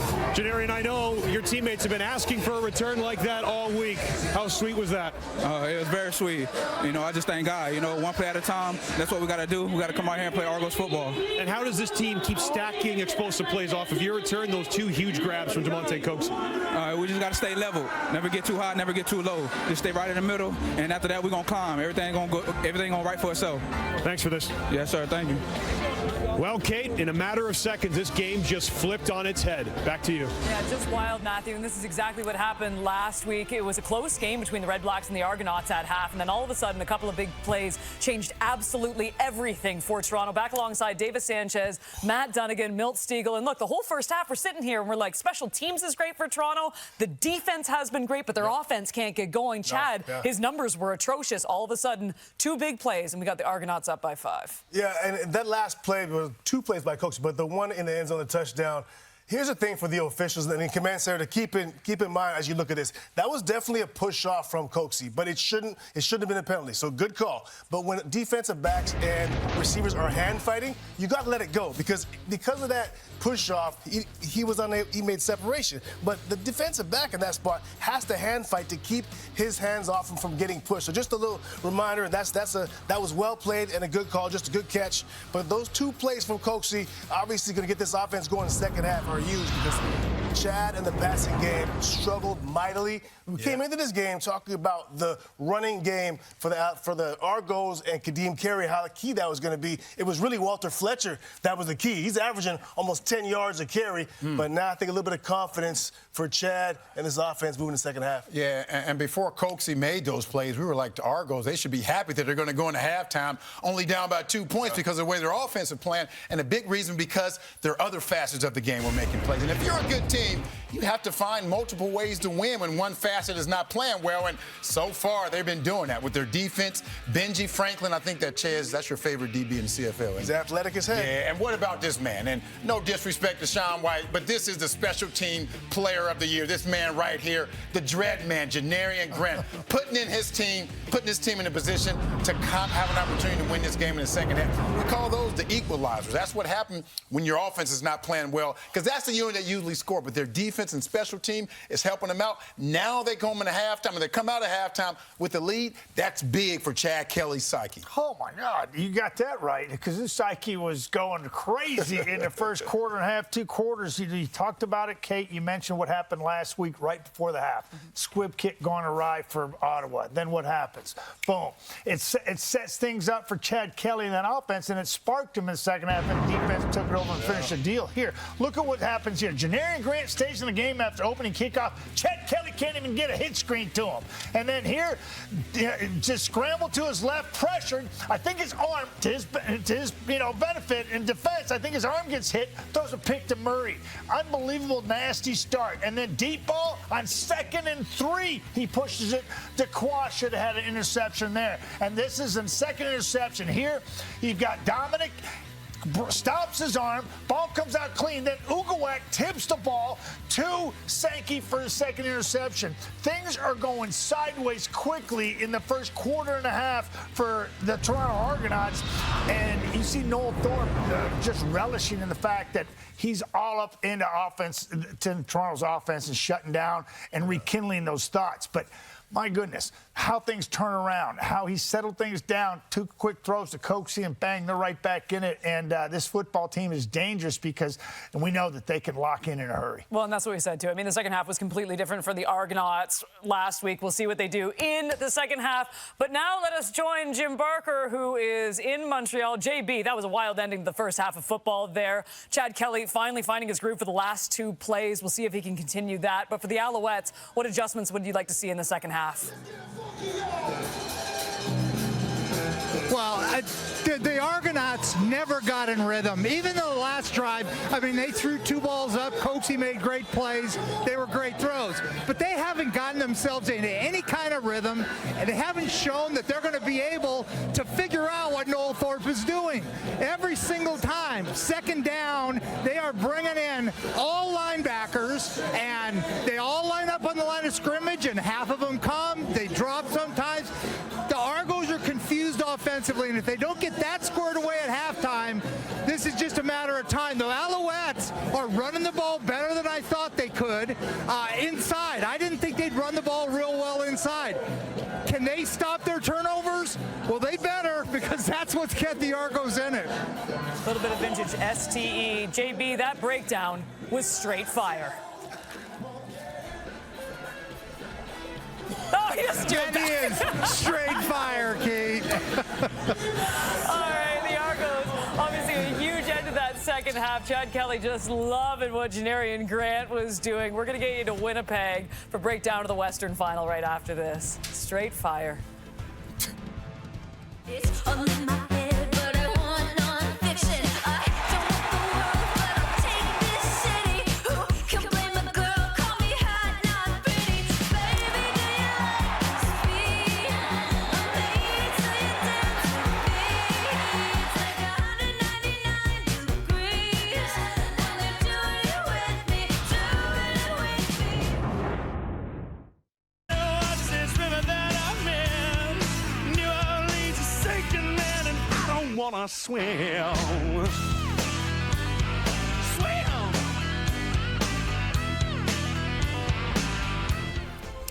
For the first time since 2021, the Saskatchewan Roughriders are in the Western Final. On the other side, nothing new for the Blue Bombers, making their 6th straight appearance in the game. By the way, a 5th straight sellout crowd of over 32,000 fans. With more on the Western Final, here's Claire Hanna. Thank you very much, Kate. Alongside Enoch Mwamba, we've been seeing the riders come out. Trevor Harris looked cool as a cucumber, as one would expect. And we were speaking with riders returner Montreal Alouettes, and he said, you know what, it feels different, but he also recognized this is going to be a hostile crowd. How big is the challenge for the riders coming into this environment? It's absolutely a challenge. They know this. They have a crowd themselves when they play at home, and they know how impactful they could be for the other team. And so they are going to do their best to try and stay calm, like this man right there, Micah Johnson as well. The leaders on this team are going to be the ones that the young guys are going to have to rely on. Obviously, having a guy like Corey Mace is going to help because he's going to cool all their nerves and get the game rolling. Now, Enoch, you've been in this position very recently. I want to put you put yourself in the Bombers' locker room right now. They are trying to make it to their 5th straight Grey Cup. They've hosted this 4 times. How much pressure do you think's on them? Listen, there's a lot of pressure over there in that locker room for the Bombers. There's a lot of pressure because they have to take a next step forward. They have to get back to the Grey Cup because, as we know, they've gotten there, but they haven't been as successful. But this man right here, their leader, is going to have to take that step forward. We don't know what it's going to be like on the ground with Brady Oliveira and this defense, but he's got to keep the ball away from these DBs for the Saskatchewan Roughriders, and he's going to have to do the best that he can because if they get the ball, it could change completely the complexity of this game. And guess what? The crowd is also go out of it. And they don't want that over there in Winnipeg. Enoch, did you get nervous? You know what I did? You really want me to tell you the story, huh, Claire? I did. I threw up before games. Only my early years, though. My early years, I used to throw up before games. But now, you know, the last few years, I was kind of fine. Okay, well, thank you for that very graphic story. We'll go back to the panel. What a setup, Claire. I'm happy to say he doesn't do that before broadcast. Now he's just a GQ model. The last 2 meetings between the Rough Riders and the Bombers have been decided by less than a single touchdown. Winnipeg, by the way, though, they have won 11 of the last 13 meetings. A monster one today with more Paul Lapalisse. Obviously, the most important thing is not turning the ball over for the Winnipeg Blue Bombers. Facing Saskatchewan Rough Riders, how well they take the ball away. But I think this game's going to come down to the kicking game. Brett Lawler struggled early in the season. He has responded very well. 30 of 31 over his past 10 weeks, 97% completion, 97% field goal percentage, the best in the Canadian Football League, and he's got 5 of 6 from 50 yards. Now, Winnipeg's going to counter with Sergio Castillo. He's got 11 50-plus field goals this season. That's an incredible stat. And for the Winnipeg offense, it's such a huge weapon. All they need is 2 first downs with where the ball's placed nowadays in the CFL. 2 or 3 first downs, you're already in field goal range.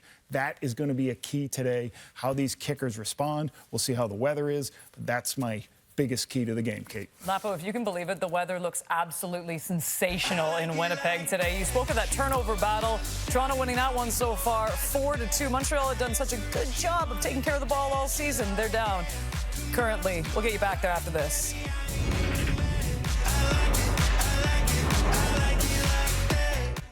Halftime in Montreal, and your guess is as good as mine how this next 30 minutes is going to go. Big momentum swings, the Argonauts leading it by 5 points. And the Montreal touchdown scored by Keon Julian Grant, standing by with Matthew Giannetti. Yeah, what was the overall kind of feeling in the locker room, especially knowing that lead just was erased almost instantaneously? We know it's on us. We just got to take care of the ball. In terms of your contribution, how good does it feel knowing that last year you couldn't really contribute at this time of the year and knowing that you've played a big part so far? It just feels great to be playing with my brothers again. That's all I really can say. Fair enough. Thanks for this. Thank you. Take care. Short and sweet, still a lot of football to play as the sun starting to set and the lights coming on here at Molson Stadium. But Dwayne Ford, you talked about Montreal and how good they've been when they get a 2-score lead. They were, after the Julian Grant touchdown, up by 9, but couldn't really see this coming with explosive plays for the Argos coming back. Yeah, a big part of it being turnovers supersede everything statistically, right? We've seen it forever in the game of football, and Montreal absolutely shot themselves in the foot and gave Toronto opportunities to overcome that 9-point deficit in the first half of this ball game. Well, among the many players to have the spotlight clearly on them, of course, Argo quarterback Chad Kelly, who had a rough beginning throwing an interception. He was picked off twice in that first half, but then look at the way it ended. The final 2 plays, passes to DeMonte Coxey, the second one going for a touchdown to send them with the lead into the dressing room. Yeah, big finish there for the Argos. And again, you know, I love this turnaround to start the third quarter when you've got a team that is able to score at the end of the first half, knowing they get the first possession of the second half. The Alouettes had to kick off 15 yards further back because of a penalty on that final play at the first half. So it's Janarian Grant who had that big return touchdown and gives the Argos and Chad Kelly good place to go to work with. But I was talking about the mixed bag of Chad Kelly in that first half. Yeah, a little rocky at times under pressure on the blitz, tries to force a deep ball that results in the Najee Murray interception. Argos got off the hook on that one as Murray fumbled at the end of it. You saw the Sankey interception as well, but Kelly recovering, which he never really did in the East Final last year with a couple of deep balls there to Coxey to finish the half. Second half begins. Kelly is throwing, and it goes incomplete. Closest receiver is Kadeem Carey. So this is a different kind of game. We wondered how he'd respond in this one against the Alouettes compared to the Eastern Final last year. Not great numbers, but certainly encouraging for him and Toronto's offense the way that first half came to an end. Yeah, and it's big. Again, last year in the Eastern Final, each mistake, each piece of adversity led to more mistakes for Chad Kelly. We'll see if he's able to continue to overcome here. Throwing again and knocked away, nearly picked off again by Darnell Sankey.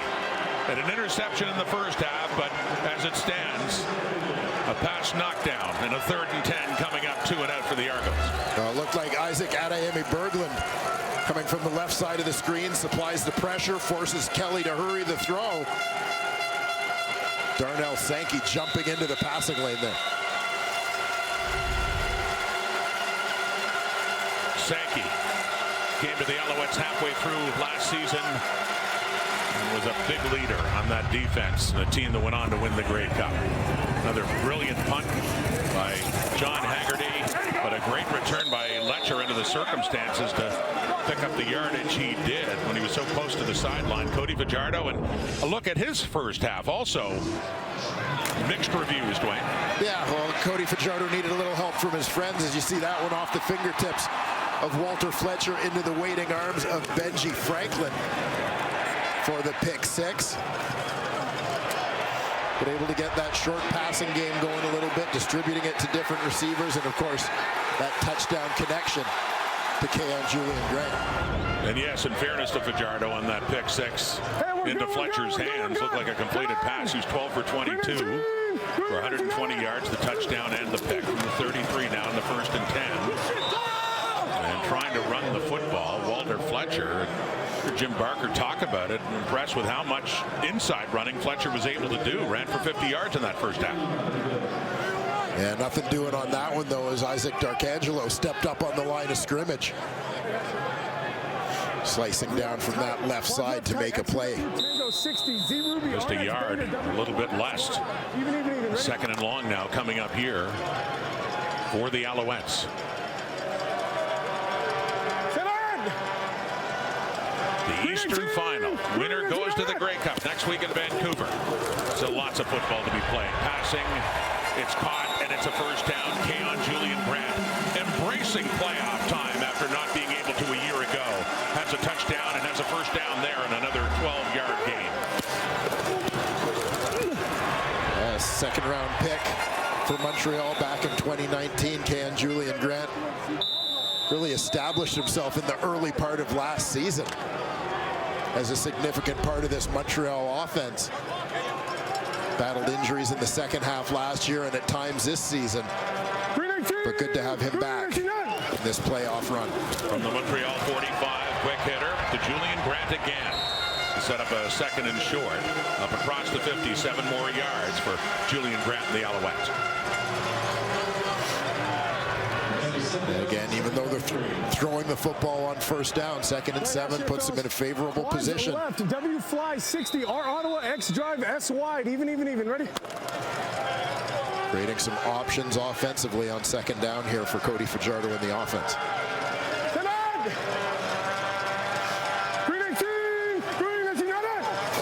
2nd and 3, throwing again, off to the left. It is caught. It's Cole Speaker, the Alouettes' leading receiver in 2024, who was their leader in all 3 games in the regular season against the Argos, has a first down and a gain of 16.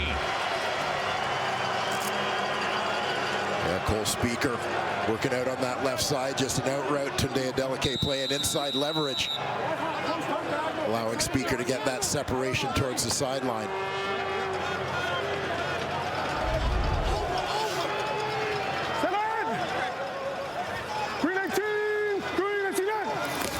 From the Toronto 42 now.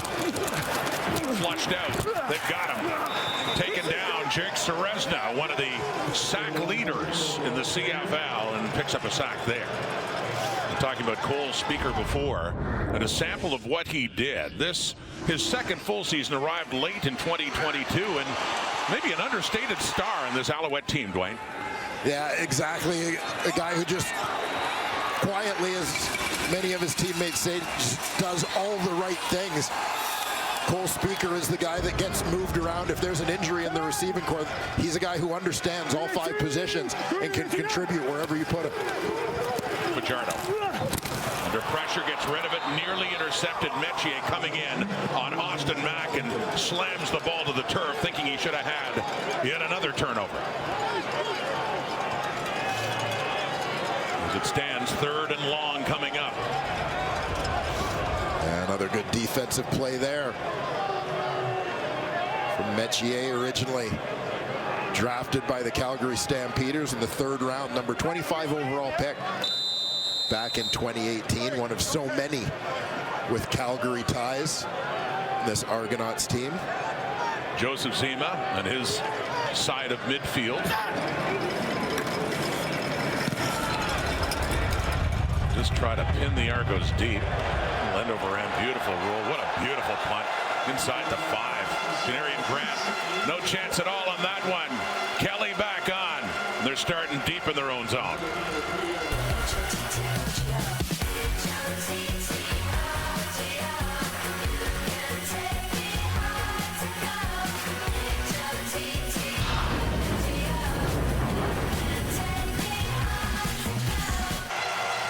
There you see Montreal halfback Wesley Sutton. He's one of the poster boys for being used in different ways in this defense. Here you see him supplying the blitz and the hit on Chad Kelly that led to the Najee Murray interception. A little later, here he is on the left side of your screen blitzing because he's the contained guy contributing in that blitz. They're able to get to Chad Kelly on the sack. But Toronto recognizing Sutton doing that in the isolation that leaves corner Lorenzo Burns in without his halfback back there. They make a big play off that blitz late in the first half. Throwing in first down. Kelly's flushed out. Does get rid of it down the right. It's caught brilliantly by Janarian Grant. Seldom used as a receiver. Has already made a big play on special teams. And that one, a 47-yard pickup, has bought the Argos a lot of space. Yeah, Grant takes off down the sideline as he sees Kelly rolling his way. And Kelly drops it in there perfectly on the run. Deontay Ruffin in pursuit. A perfect pass by Chad Kelly, rolling out of the pocket, getting it up to the Argo 50 on one play. Hitting long passes again, a short one there to Mackay Pope. And Sankey wrestles him down, but another good pickup for the Argos. Down to the Alouette 45 and another Toronto first down. They started inside their 5, and a couple of plays later, they're in Montreal territory. Yeah, that one big play to give them the breathing room that you mentioned to Janarian Grant goes a long way. Janarian Grant hadn't even been targeted as a receiver since September 7th. We've seen him with 3 touches on offense in this ballgame, not to mention the huge special teams return for a touchdown. Rolling to the right again on the 1st and 10. It's off to Polk. It just goes out of bounds, shy of another first down, pushed out by Kabion Ento. Mackay Polk, one of the great first-year stories in the Canadian Football League this year, leading the Argos in receiving yards. Toronto getting Chad Kelly on the move a little bit. In that pocket. Short yardage. And push back. On that 2nd down and 1. First down, right? See if Kelly was able to gain any ground here. Nothing doing on that one. Still a full yard shy. Remember, again, a year ago, but a couple of times in the first half, they were stuffed in this situation. Part of the turnover onslaught by the Alouettes, and that was after they were driving down and scoring position. When Kelly got stopped on 3rd down. Well, Argos scrambling a little bit now. Kelly tries again. Gets a little bit more of a forward push. They say no. A flag comes out. He's offside. Yeah, one was early, which you suspect you heard talk of offside down there. But Argos were... He's offside. Late getting that play off. He's offside. Because they had their punt team halfway on the field. The offense was waving them back. Offside. Defense. 5-yard penalty. First down. Well, no matter, as announced by Tom Valesi, it goes against Montreal, so automatically a first down.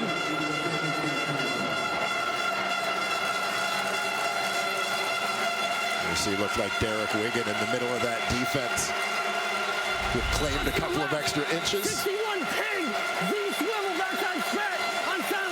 The Argonauts had trailed by as many as 9. They got a punt return touchdown late in the first half, and in the final 2 plays, Kelly to Coxie, another touchdown to take the lead to the dressing room. They're up by 5 and a 1st and 10 at the Montreal 31. It is caught. Coxie again. His 3rd catch of this Eastern final after the memorable 2 to end the first half, and another first down with 11 more yards to Monte Coxie. anticipate over on that side. You can see how far off the corner Lorenzo Burns was playing on DeMonte Coxey on that play. Knowing what Coxey did, those plays you mentioned at the end of the first half, Rod. This time, Argos adjust by hitting him underneath, take advantage of the cushion he's being given. Right down to the Alouette 20 now, and another first down. Kelly, another deep ball, end zone, and it's for Polk. And better position there for Wesley Sutton to break that play up. Yeah, Wesley Sutton has been all over the field defensively for the Montreal Alouettes. We showed some of the chaos he created on the blitz. This is his second knockdown, providing great coverage from his halfback spot. A couple of big pass breakups for Wesley Sutton. The Argos have scored 3 touchdowns in this game on offense, on defense, and on special teams. Looking for a 4th. It's a 2nd and 10. Flags come out with the snap of the ball. And you wonder if the crowd noise impacted the Argos' ability to get in sync on that one. It's on me. We're good. We're good. We're good.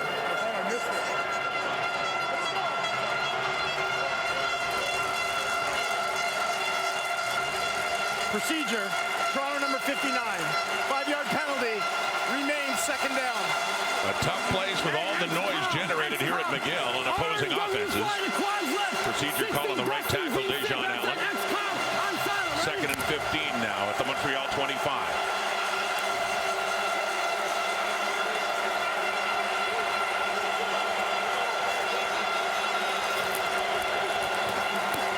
Three-man rush with one dropping back. Kelly has time, nearly runs out of it as Dominic almost gets him, and he still keeps his feet. Rolling around and looking for receiver, can't find one, takes off. Down to the 15, and no further there as Beverett wrestles him down, still well shy of a first down. Nonetheless, making a positive play out of something that never should have been. You see Dominic gets a hand on him, and Amy Berglund has a couple of shots there. Kelly stays alive, but probably exhausted himself by that point. Never mind the guys chasing him.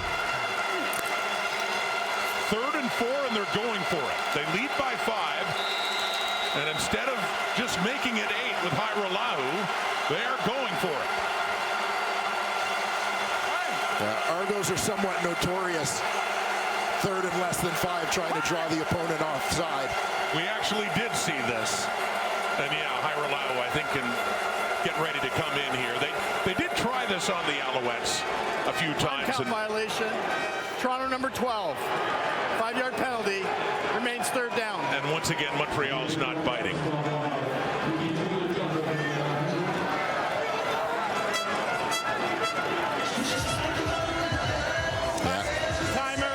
Set the clock to 5:53. So Lirim Hairolahu played collegiately at Western, started his CFL career in Winnipeg, went to the Argos where he won a Grey Cup 7 years ago, went to Hamilton, and then went to the NFL for 5 years. Coming back his last time playing Montreal, he was busy with field goals. Set a franchise record. He was 8 for 8. This is his first field goal try of this game from 26 yards away. 3 more on the board, another field goal for Hairolahu, and an 8-point difference now. Argos, they started deep in their own zone, driving down for 3. A big day for football in Canada, not just in the CFL, but in the college game as well, Dwayne. Yeah, absolutely. Laval has collected the win in the Dunsmore Cup over Montreal.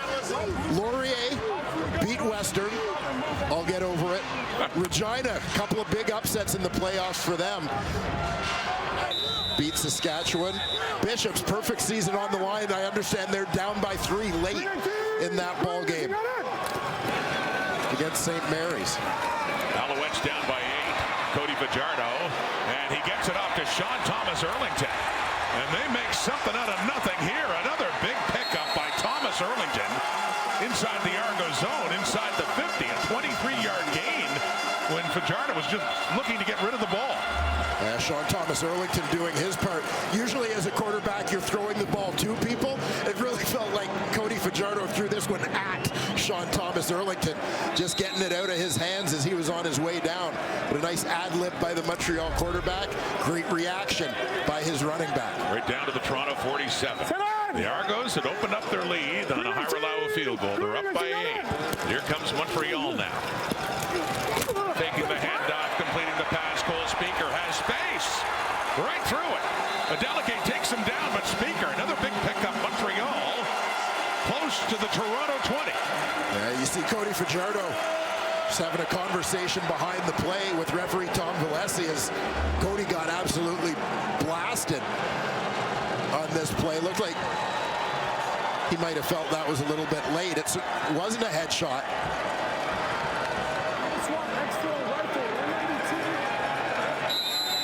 Cole Speaker, as he has done all season for the Montreal Alouettes, making a big play there. 20 more yards down to the 23 Argonauts. Another 1st and 10. Quick drive put together here by the Owls. Mark Milton nearly got Fajardo, but he gets away. Rolls out, and he gets tripped up just at the 20-yard line. Just tripped himself there and went down, but does get a good pickup. Making something out of that for 6 more yards and a 2nd and 4. Yeah, you can see Mark Milton coming from his halfback spot, timing it up on the blitz off the end. Watch the great spin out escape by Cody Fajardo. Reverse pivot out of there. And from dead in the backfield to 2nd and 4. He'll take it. Good play by Fajardo. Set up a 2nd and 4 at the 17. Alouettes trailing by 8. Fajardo escapes the pocket, loses the ball. It's picked up by Winton McManus. Another fumble by the Alouettes. Not just another fumble in field goal range. Points off the board. It's happened time again to Montreal in this Eastern final. On the 2nd and 4, Fajardo coughs it up, and McManus and the Argos have it. Well, Jake Serezna has been a monster for the Toronto Argonauts all season. Comes up with another big play here, fights off the block. Get a hand on that football as he brings down the Alouette quarterback, and who else with the recovery but Winton McManus. And the Argo defense doing a number on Fajardo overall this game. They've hurried him 12 times, hit him 12 times, sacked him twice. He was escaping that time, but popped up the ball. So, points off the board, and here comes Kadeem Carey. Big run, turning it back. Carey, he's still going. Gets a block from Coxie, and Dominic finally pushes him out. Well inside the Alouette zone. So Toronto's offense responds again with a big play, this time on the ground. Great run by Kadeem Carey. Nice work by the offensive line. Right guard Anthony Vandal washing things down to his left. Kadeem Carey cuts it behind him for a big, big run into Alouette territory. A gain of 49 yards. Kadeem Carey now has 8 carries for 84 on the day. To the Montreal 34. Argos in business again suddenly. Looking to add to the 8-point lead. And it's off to Mackay Pope. Tries to get away from Cabianento. He gets it down closer to the 25 and close to another Argo first down. Mackay Polk with the catch. This time it's DeMonte Coxie getting out front to supply the block. Walks onto Ento just long enough to allow Polk to sneak by. Ends up going down 3 yards shy. A 2nd and 3 at the Montreal 27. Last 2 possessions especially, the Argos able to respond quickly and move the ball down the field. No! Dan Adamaboye is the ball carrier's first carry in this game. Part of the 3-headed rushing monster the Argos used in the regular season, and he has enough for a first down. Yeah, Adamaboye fighting through some arm tackles there. So you wonder a little bit about the fatigue level of this Montreal defense. Toronto kind of wedging it up the middle, bringing the receivers in to the box to help with that blocking scheme. The Argos already have 14 points off turnovers, and as you mentioned, Dwayne, it's about the 4 times that Montreal's turned it over in the Toronto zone where they've missed a chance to pick up points. Very costly. Blitz coming. Kelly gets it away. End zone, no. A little far for Dejon Brissett. Still without a catch in this game, and just a few feet shy of another Argonaut touchdown.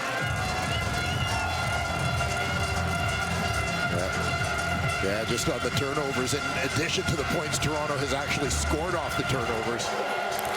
You're talking about minimum of 4 field goals, right? Minimum of 12 points off the board for Montreal. As Kelly just misses putting up another 6 or 7 off turnover there. 2nd and 10. Already in field goal range and looking for more. Kelly, 3-man rush. He steps up. He takes off. Gets down close, takes a hit. Jeffrey Cantaracu and Isaac Eniemi Berglund right there as Kelly is hobbled. He gets up favoring what appears to be his right That's shin. not good. And Kelly is hurt and he is down. Taking that hit right near a first down, helmet off. And a serious concern here for Kelly and the Toronto Argonauts, favoring that right leg.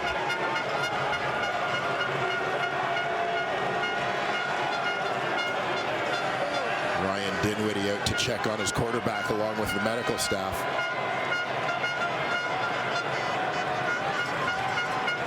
Nick Arbuckle warming on the sideline.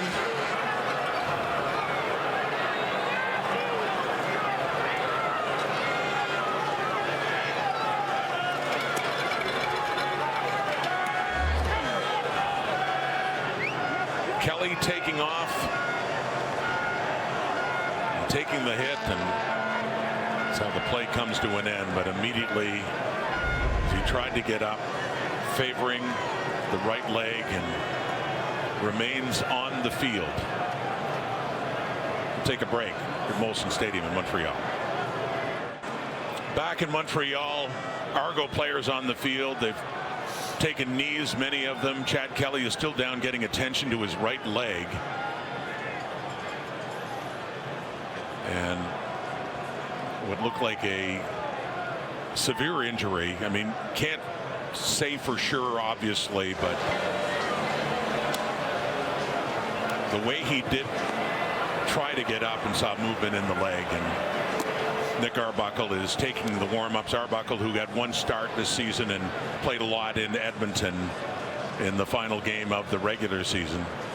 But Cameron Dukes had most of the starts for the Argos while Kelly was out, suspended for the first half of the season. But on the depth chart, they had listed Nick Arbuckle as the number 2 QB. Yeah, it seems early in the season, Cameron Dukes was the guy they were looking to develop. The young guy, Nick Arbuckle, was kind of the security blanket, the insurance policy, as a veteran guy who knew Ryan Dinwiddie's system, had been with Dinwiddie in Calgary. Arbuckle seems to have moved ahead on the depth chart when you consider he was the guy that played late in the season, as you mentioned, in Edmonton. What bodes well for the Toronto Argonauts, maybe gives them a little bit of solace in this situation. Chad Kelly, obviously a difficult guy to replace the reigning MOP. Nick Arbuckle played very well when he was in a couple of weeks ago for them. Let's get more now from Matthew Shinetti. Matthew. Well, Rod, before the game, and you never want to predict these things, but you have to be ready for them. I asked Ryan Dinwiddie who would go in if this situation presented itself. He said, listen, if it has to come down to running the ball, it'll be Cameron Dukes. But if it's about throwing the ball and trying to get the ball downfield, we'll go with Nick Arbuckle. I was watching both quarterbacks warm up. It looks like Nick Arbuckle's going in, guys. And this comes, mentioned, all very concerned, of course, about their quarterback, Chad Kelly. Comes at a time when they're leading by 8 and they're threatening to make it a 2-possession game. And as Matthew talked about, don't know what impact that has on the decision for who goes in with Kelly coming off. But they're in position to be protecting a lead, and the entire team now, just about every Argo, has left the field to go into the middle to see Chad Kelly with a stretcher out.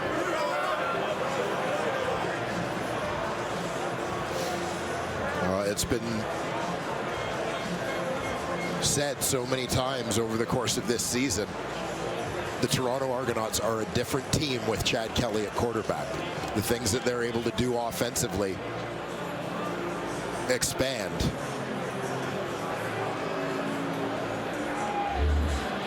But this is a team that has demonstrated, even in recent weeks,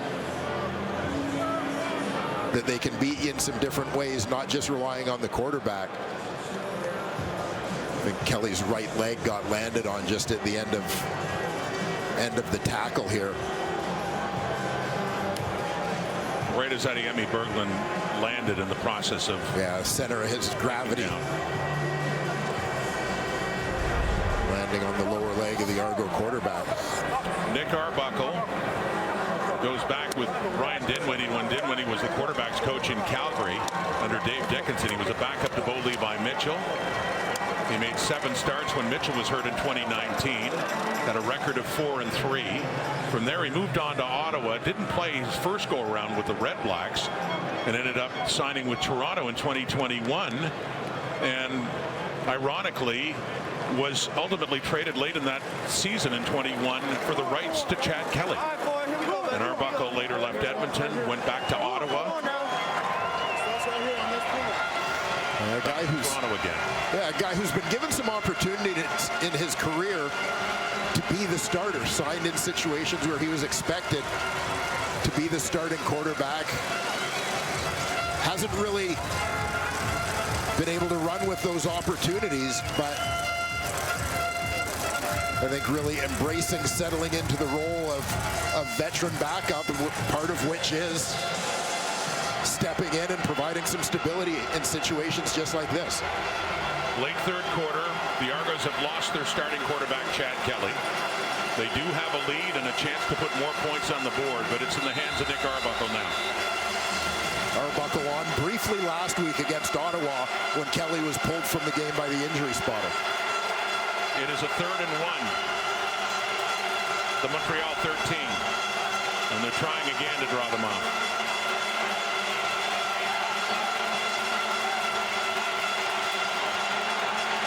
And it's not going to work again. Alouettes don't bite. Time count violation. Toronto number 4. 5-yard penalty. Remains 3rd down. That Kelly run had gotten them close, but just shy of a first down. They tried to get the offside penalty, but the field goal unit to come on, and an important 3 late here in the third quarter to put the Argos up by 2 scores.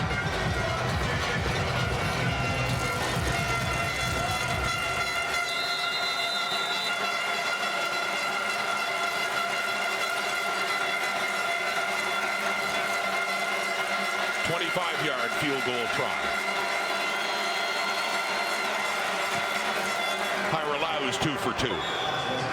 The Argos leads improved to 11 points at 27-16.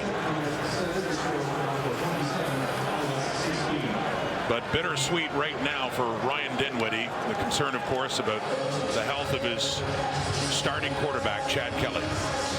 And now it's about hanging on and doing what they can to advance to the Grey Cup next week in Vancouver.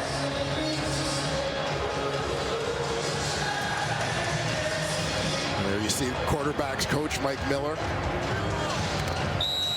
going through things with Arbuckle and Cameron Dukes on the left.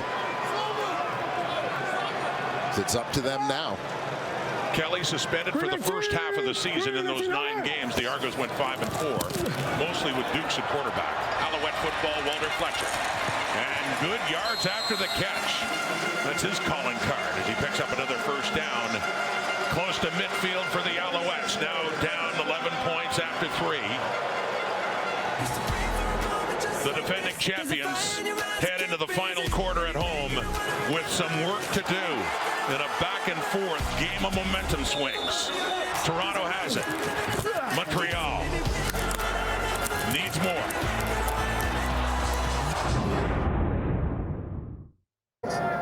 Hang in there, brother. I love you, Chad. You know how to fight. Let's keep fighting, guys, okay? Let's go. Hey, let's fight, guys, okay? Very emotional head coach of the Argos, Ryan Dinwiddie, just moments ago with his quarterback, Chad Kelly, down with a right leg injury. The numbers through 3 quarters. Yes, Dinwiddie's Argos do have the lead. 15 minutes to go and a shot at going to the Grey Cup. But this game really took an emotional turn, especially, of course, for Toronto with that injury to Kelly. Yeah, it certainly did. It changes, obviously, the mindset a little bit. Changes the playbook for the Toronto Argonauts as well. So, you know, we've talked at times this season about the serious injuries, the psychological impact they can have within a game, and overcoming that for both teams, but obviously especially the Toronto Argonauts in this instance. First play of the 4th quarter, Cody Fajardo in the throw, incomplete. And the 2nd and 10 is coming up, and you see Nick Arbuckle warming up.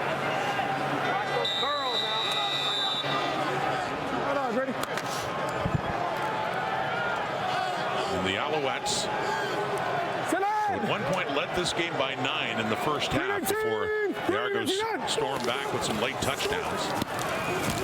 2nd down and 10. That is caught. Open receiver, Keon Julian Grant, who has clearly been the Alouettes' best receiver in this Eastern Final. And another first down to the Argo 35 and a pickup of 22. Yeah, Julian Grant starts off as the wide man. That little trip stack out wide. Driving coverage off, sits it down. Nice break. Good throw from Cody Fajardo. An opportunity now for Montreal to catch the Argos. Something of a down moment. Quickly again. And Sneed going up for it. Got a hand on it with Mark Milton there. Falls incomplete. 2nd down.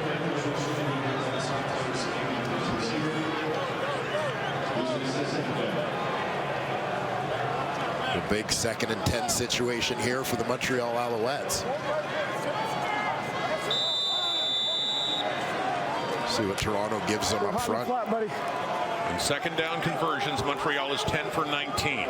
Big one here, a 2nd and 10 at the Argo 35. Certainly in the Maltos field goal range, but looking for more. It's caught. First down, right back to Sneed. Tyler Sneed catches it and gets a little bit closer as the sticks will move at a gain of 12. A clutch conversion there for the Montreal Alouettes.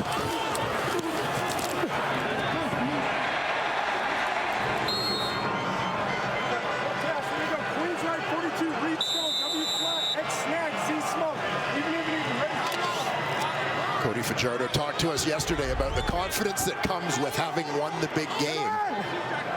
I think it serves him well in a moment like that. Down to the 23. 1st and 10, Alouettes. Taking the handoff, Fajardo takes off. Not shy and running with the football. We've seen that many times as he quickly fakes it, calls his number, and gains 8 more yards. Montreal. Yeah, nice execution, called run there as he's got Fletcher going the other way. You'll see him fake the handoff to his running back. Coming to the offensive right side. Fajardo holds on as Robbie Smith crashes down to the inside. Recognizes that gives him a chance to sneak around the end. Fajardo has 7 carries for 43 yards. Fletcher's run for 64. 2nd and 2. Toronto 15. Faking. End zone! Touchdown, Alouettes! Austin Mack. As they welcome him back to the playoffs. A clutch performer a year ago for Montreal. And a clutch touchdown there for Fajardo and the Alouettes. Yeah, Austin Mack with his first touchdown since returning from the National Football League tryout. Left side of your screen, working towards the post.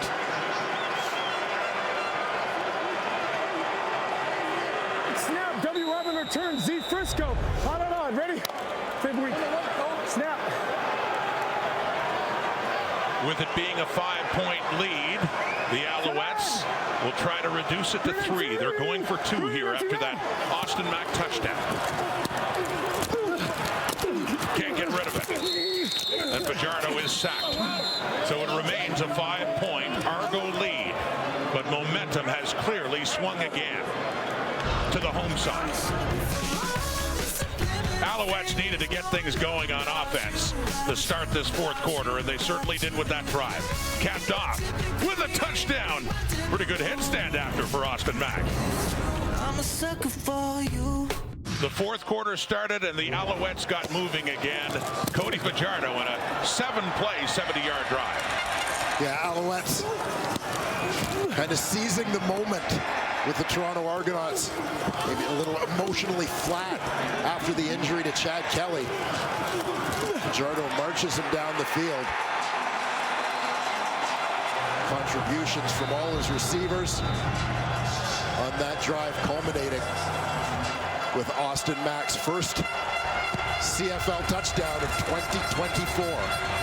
Darian Grant, the punt return for a touchdown in this game.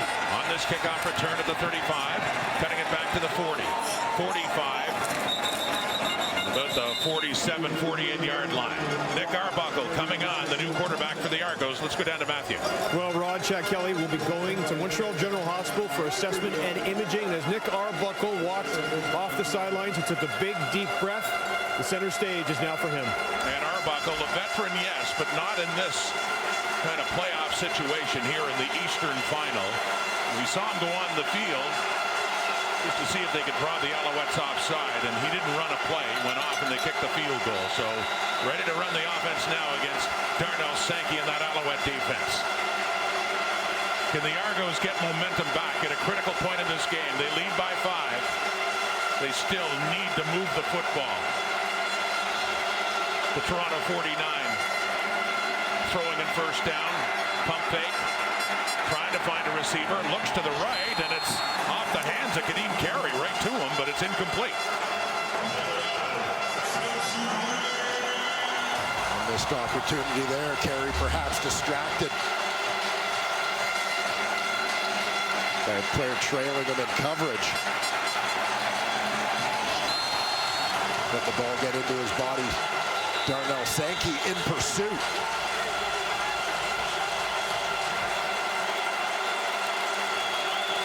And the crowd here at Molson Stadium is just feeding off the way this game has turned. The noise picking up with the Argo offense on the field. Second down, throwing, and it's caught shy of a first down. DeMonte Coxey has had some big catches in this game. It's still a couple of yards shy after an 8-yard pickup. Third down. Yeah, they're recognizing that they've got one of the best directional punters in the Canadian Football League in John Haggerty. We talk about situational football all the time. The Toronto Argonauts, with Chad Kelly, maybe a different decision in terms of trying to go for it. You're in just inside the opponent's territory. Here, you're going to try and give Montreal a long field with the punt, try and pin him. Haggerty tied for the CFL lead among punters for pinning teams inside the 10. And trying to do it again, aiming to the right. Letcher heading over for it, and he does get it. Just inside the 10. And good coverage there on special teams by Teadrick Hansen to take him down. So a long field ahead for Cody Fajardo, but worked impressively with Keon Julian Grant. Ultimately leading to the touchdown pass to Austin Mack. Alouettes still down a score. Coming up in Winnipeg, the Western Final, Zach Collaros, Trevor Harris and the Saskatchewan Roughriders. Brady Oliveira, A.J. Ouellette, Willie Jefferson. What a great cast of stars in this game to see who will go to the Grey Cup. Will Winnipeg get back for the 5th straight year? Harris and the Riders with a thing or two to say about that, I am sure. They meet again in the West Final as they did 3 years ago when Cody Fajardo was Saskatchewan's quarterback and Jason Moss's offensive coordinator. They're down 5, but with the ball, fourth quarter. Tossing here, and it is complete. And it's Charleston Rambo who takes that one and tiptoes up for a first down to get things started, and a gain of 15 and a critical drive here for both sides. But it feels like, given the amount of time left, Montreal is going to have multiple possessions. In many ways, it feels almost like there's more pressure on the Toronto defense right now to come up with a big drive and get a stop, get some momentum back in this football game, try and re-energize their team.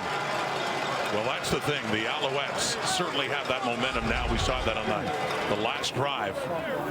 Quarterback was cross line. They threw the ball past the line of scrimmage? Yeah. Okay, well, review.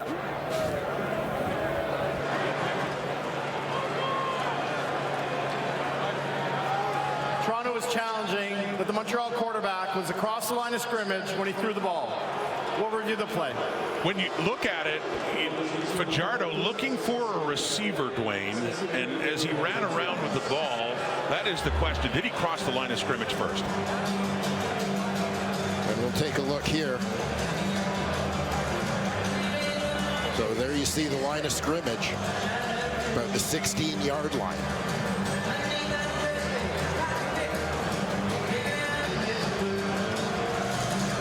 Fajardo steps up, foot hits the 15. I think he's okay when that ball is leaving his fingertips. Still looks well behind the line of scrimmage there. Foot hits the 16, arms just in front of him. And then his momentum after releasing the ball carries him over the line. I think he's going to be okay on this.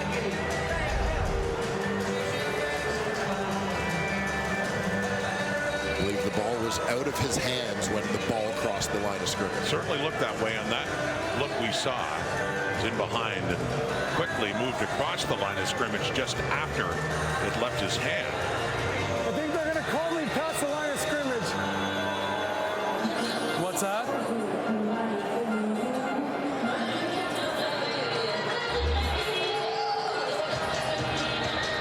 And then, was Rambo out of bounds?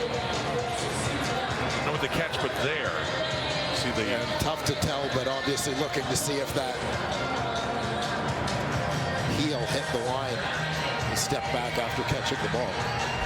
So looking at two aspects of this, was he across the line of scrimmage? And if not, if it is a completed pass, did Rambo step out of bounds? They've looked at both. Command center have made decisions on that. After review by the command center, the ruling on the field stands. Toronto will be charged a timeout. Frustration for Ryan Dinwiddie, who thought Fajardo had crossed the line of scrimmage. So the ruling stands, and the ball is up over the 30 for Montreal. A 1st and 10 Alouettes, down 5, fourth quarter, under 10 minutes to play. Completes it, but McManus is there. So too is Milton on that catch by Cole Speaker.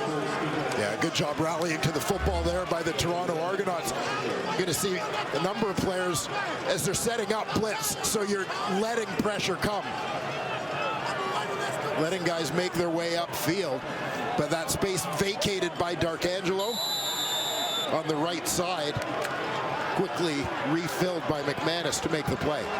With Jared Brinkman bearing down there on Fajardo. They lose 2. It's a 2nd and 12 at their 29. A big second down for this Argo defense.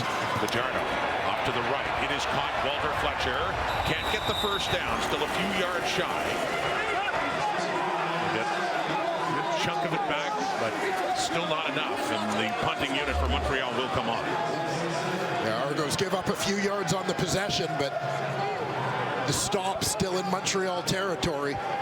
No points allowed is the key. And a little more time off the clock for the Toronto Argonauts, clinging to that 5-point lead.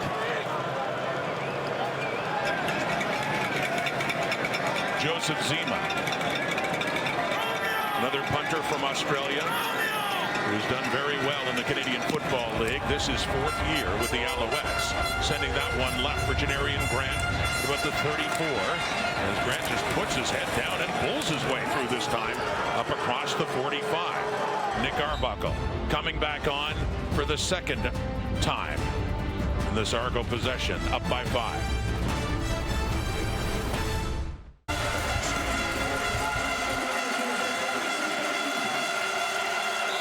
It's nightfall at McGill, and we got a game. We got to finish. 5-point lead by the Argos halfway through the 4th quarter, and Nick Arbuckle, with the injury to Chad Kelly, is in at quarterback. Handing off.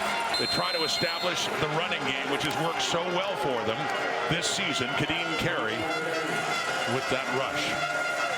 You have to think Montreal is anticipating Toronto, especially on first down, is going to lead on that ground game very heavily with the backup quarterback in Arbuckle in there. Toronto tried to create a little bit of misdirection to not be too obvious with what they were doing on that one.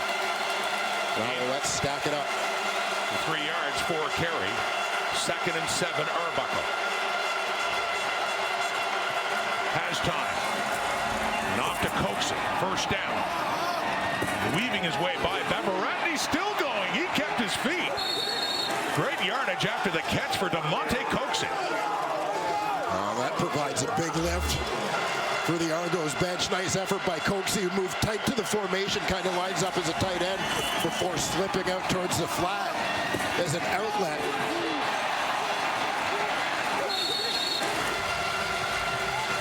Tyrese Beverett, not a guy who misses a lot of tackles, but there you see him get crossed up by Coxie. Tremendous job after the catch. I'm going to say, Dwayne, a game-time decision. Didn't have a catch until 15 seconds left in the first half, and then followed it up with a touchdown. He's over 100 yards receiving in this game. From the 37, the toss. And that's Janarian Grant. And let him do the rest. Out of the backfield, another good pickup by Grant, who isn't just a special team star in this game. He's had a big catch. He has the run there and close to another first down. Well, Canadian Football League, 9-team league. Toronto, Montreal playing in a 4-team division. They saw a lot of each other during the regular season. 3 regular season matchups between these teams. You want to pull out some wrinkles in the playoffs that you haven't necessarily shown a lot. As I mentioned, Janarian Grant has not been involved on offense really over the last 2 months. Has about 4 touches on offense here today. And that punt return touchdown as well. From the 27, Alouettes, it's knocked at the line of scrimmage. It falls incomplete. So the Alouettes defensive front, Noel Uguak, who had a big year last year late in the season and on into the playoffs in his rookie season, and rejoined the team after being let go by the Tampa Bay Buccaneers this year. Yeah, Uguak lined up on the inside at Amy Berglund. Another Canadian in there on that D-line. Derek Wigan as well. Those guys supplying the heat on Nick Arbuckle. Now 5-point game, the stop, holding them to a field goal. Critical if you're the Montreal defense right now. From the 27 and a 2nd and 10, Arbuckle to the left. It's caught by Mackay Polk. Big first down, Argos. With Wesley Sutton there, but Polk has the catch and 13 more yards. Great catch by Polk in tight traffic. A big-time throw from Nick Arbuckle when it was needed. Again, veteran guy. You think going back to last season, the Toronto Argonauts came into the season with Chad Kelly, Cameron Dukes, and Brian Scott, who had 1 CFL start between the 3 of them a year ago. Kelly goes on to be CFL MVP. Then you lose Kelly for the first half of this season. That's why and when Nick Arbuckle was brought in. And working that offense now after the handoff and a short gain there by Kadeem Carey. Veteran guy. We mentioned he's worked with Ryan Dinwiddie before, and yeah, the history between the two of them goes back to their time in Calgary, where Ryan Dinwiddie was an assistant coach. Arbuckle actually had another stint with Toronto with Ryan Dinwiddie as his head coach. Competed with McLeod Bethel Thompson for the starting quarterback job. Bethel Thompson went out. Arbuckle traded to Edmonton. And eventually found his way back to Toronto. You said some insurance after the suspension to Kelly, and he's in now for the injured Chad Kelly. In a 2nd and 9 at the 13, looking into the end zone too far. Intended for Tavares Daniels with Deontay Ruffin right there with him. It sails over both their heads. A 3rd and 9, and so the Alouette defense will hold Toronto to a field goal try, which would still keep it a 1-possession game. A couple of former Calgary Stampeders and Tavares Daniels, Deontay Ruffin doing battle here. Good positioning there by the DB, not beaten by that move to the inside as Daniels heads to the post. Daniels targeted 3 times in this game, but no catches yet. He had a Big East semifinal last week. A couple of touchdowns against the Ottawa Redblacks. This a chip shot for Hyralano. 20-yard attempt with John Haggerty to put it down to make it an 8-point difference again.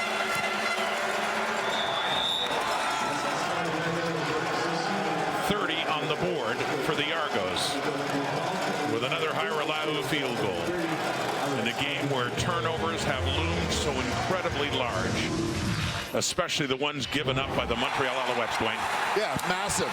They get an interception early, run the ball back into Argos territory, fumble the ball. Walter Fletcher breaks a big run in Argos territory, fumbles the football. Cody Fajardo looking to Fletcher as an outlet. He bobbles that ball into the hands of Benji Franklin. 7 points on the board. Cole Speaker in scoring territory, fumbles the football. And then Fajardo as well within field goal range. 4 turnovers in field goal range. From the Montreal 40 and the first down, coming back to it. Charleston Rambo has the catch, still shy of a first down. It'll be a second and short.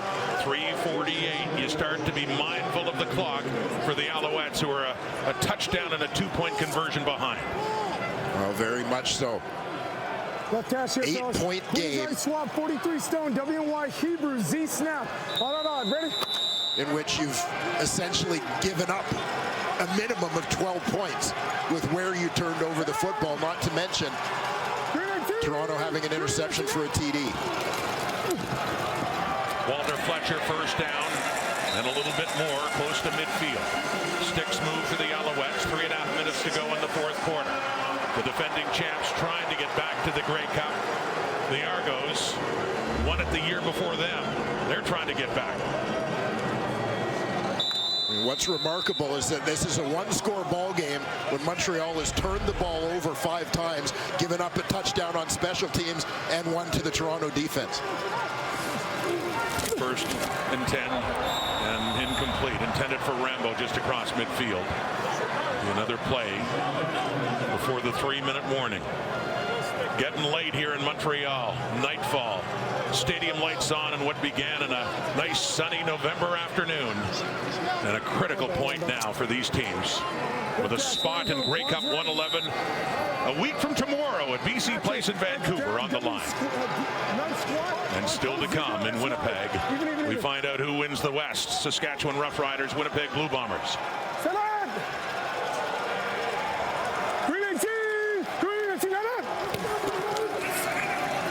Fajardo stands in and completes it. And Julian Grant's not done. Kept his feet, worked his way back, got it inside the 40. 17 more yards for the leading receiver of the Alouettes in this Eastern Final. The 3-minute warning has been given. The Alouettes are down a touchdown, but they're driving.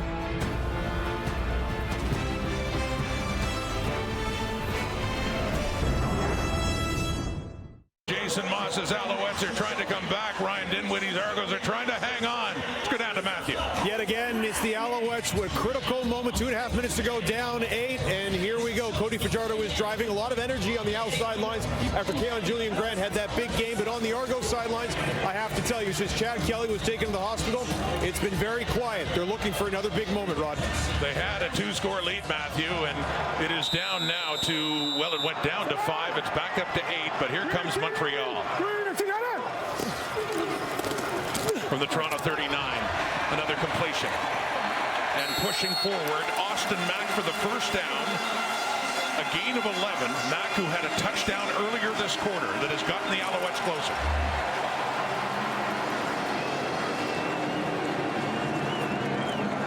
What a time for Austin Mack to come alive. Limited to just 10 catches. In limited duty down the stretch of the regular season, battling injuries. One of the most dynamic receivers in the Canadian Football League last season. Inside the Argo 30, pump fake Fajardo, trying to escape Ralph Hawley. Still running, keeping, and out of bounds before Deshaun Amos can get to him. At about the 23. 6 more yards on the legs of Cody Fajardo.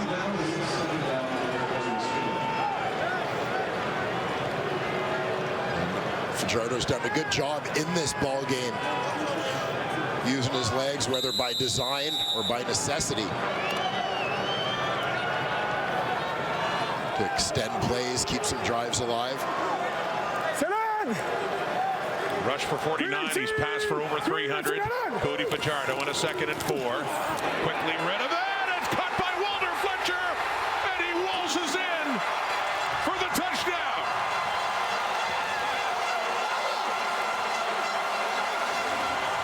got drama.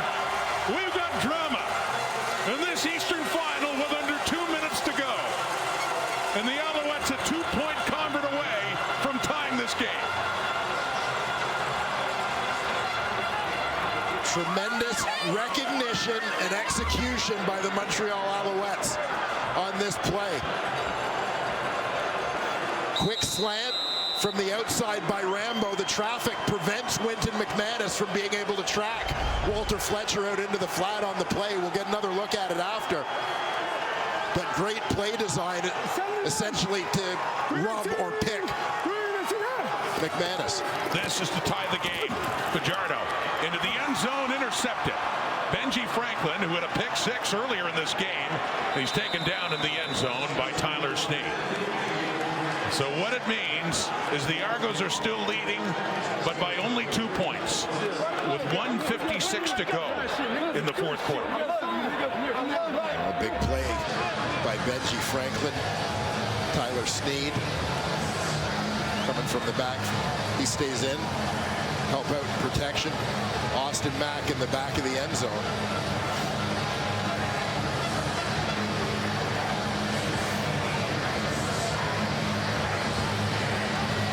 Good reaction there by Benji Franklin falling off to help out.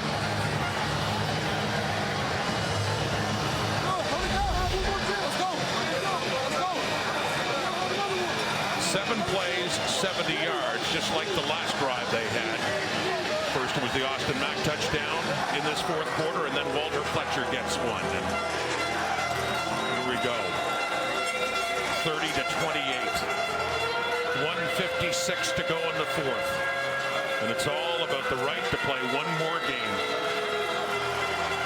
in 8 days at BC Place in Vancouver against either Saskatchewan or Winnipeg.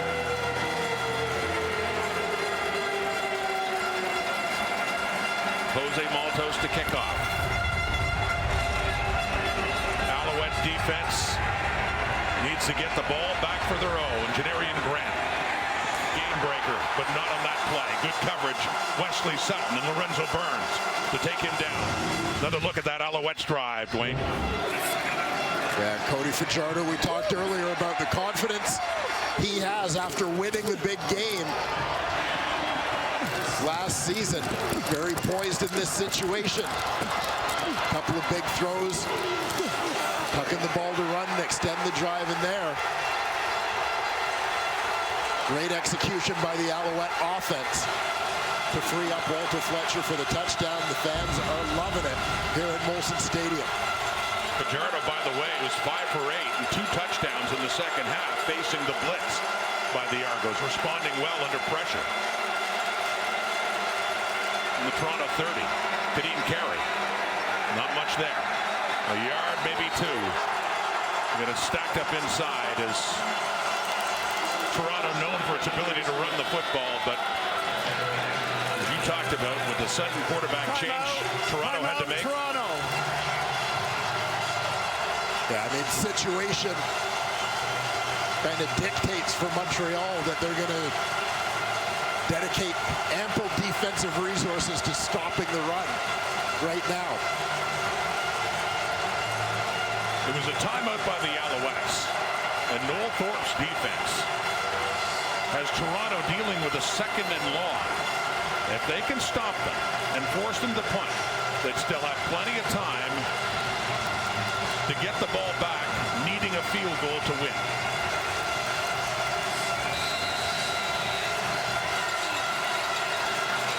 Alouettes fans loud and on their feet, sensing the moment. Critical second and long for the Argos and Nick Arbuckle now.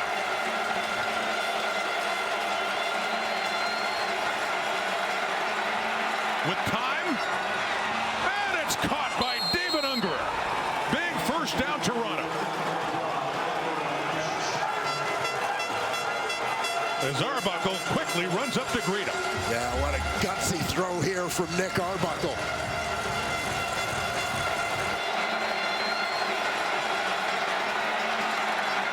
Takes his time in the pocket, delivers that strike over the middle. to find David Ungerer. Just had a step on Cabianento.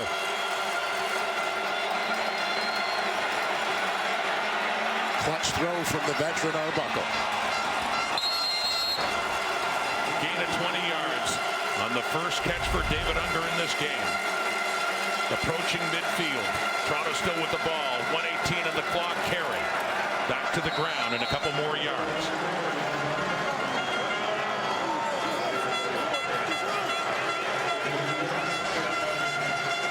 And Nick Arbuckle, a veteran quarterback, largely in a backup role. He's been in a lot of situations in his CFL career, but nothing like this.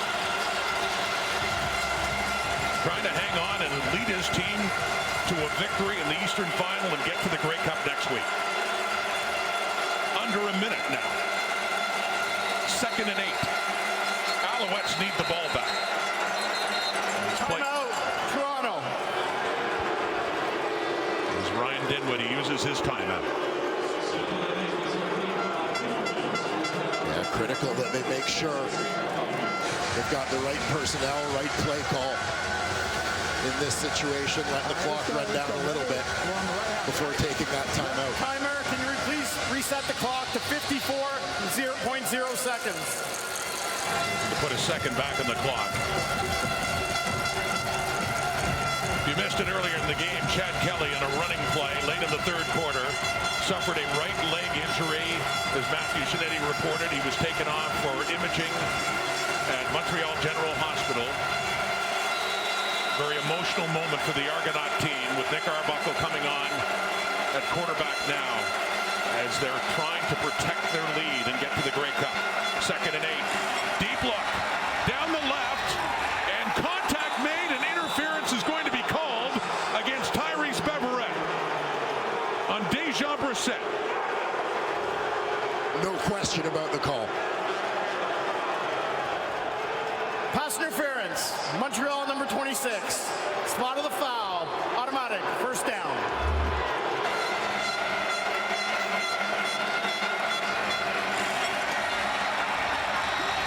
See Beverett launching himself towards the Toronto receiver, recognizes by the reaction of Brissett that the ball is coming, and kind of runs through him on the play.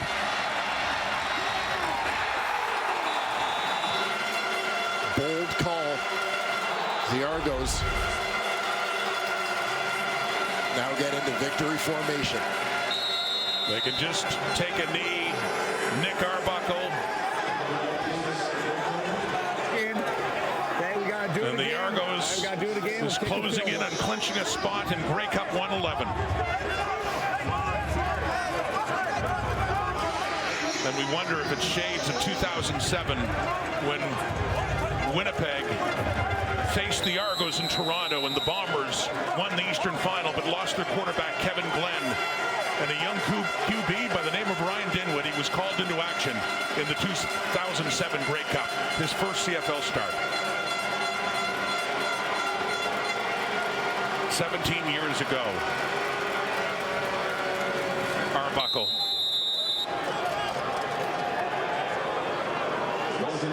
Nick Arbuckle. No. Hey, we're going to take... Timer, please reset the clock to 25.0 seconds. What?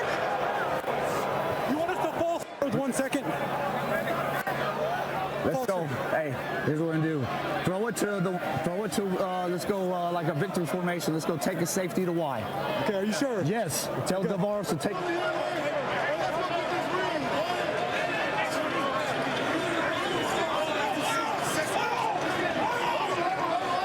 So typically deep in your own territory, you would have a play to give up a safety. Obviously up by 2. They're not going to run all the way back to their end zone and give up a safety, but it's the same play design where they're going to get the ball to Davaros Daniels deep, and he's going to run around as long as he can, essentially, and run out this clock. So 4 seconds, 3, counting it down. They lost their quarterback, but they won the game. And Ryan Dinwiddie's Toronto Argonauts are going to the Grey Cup.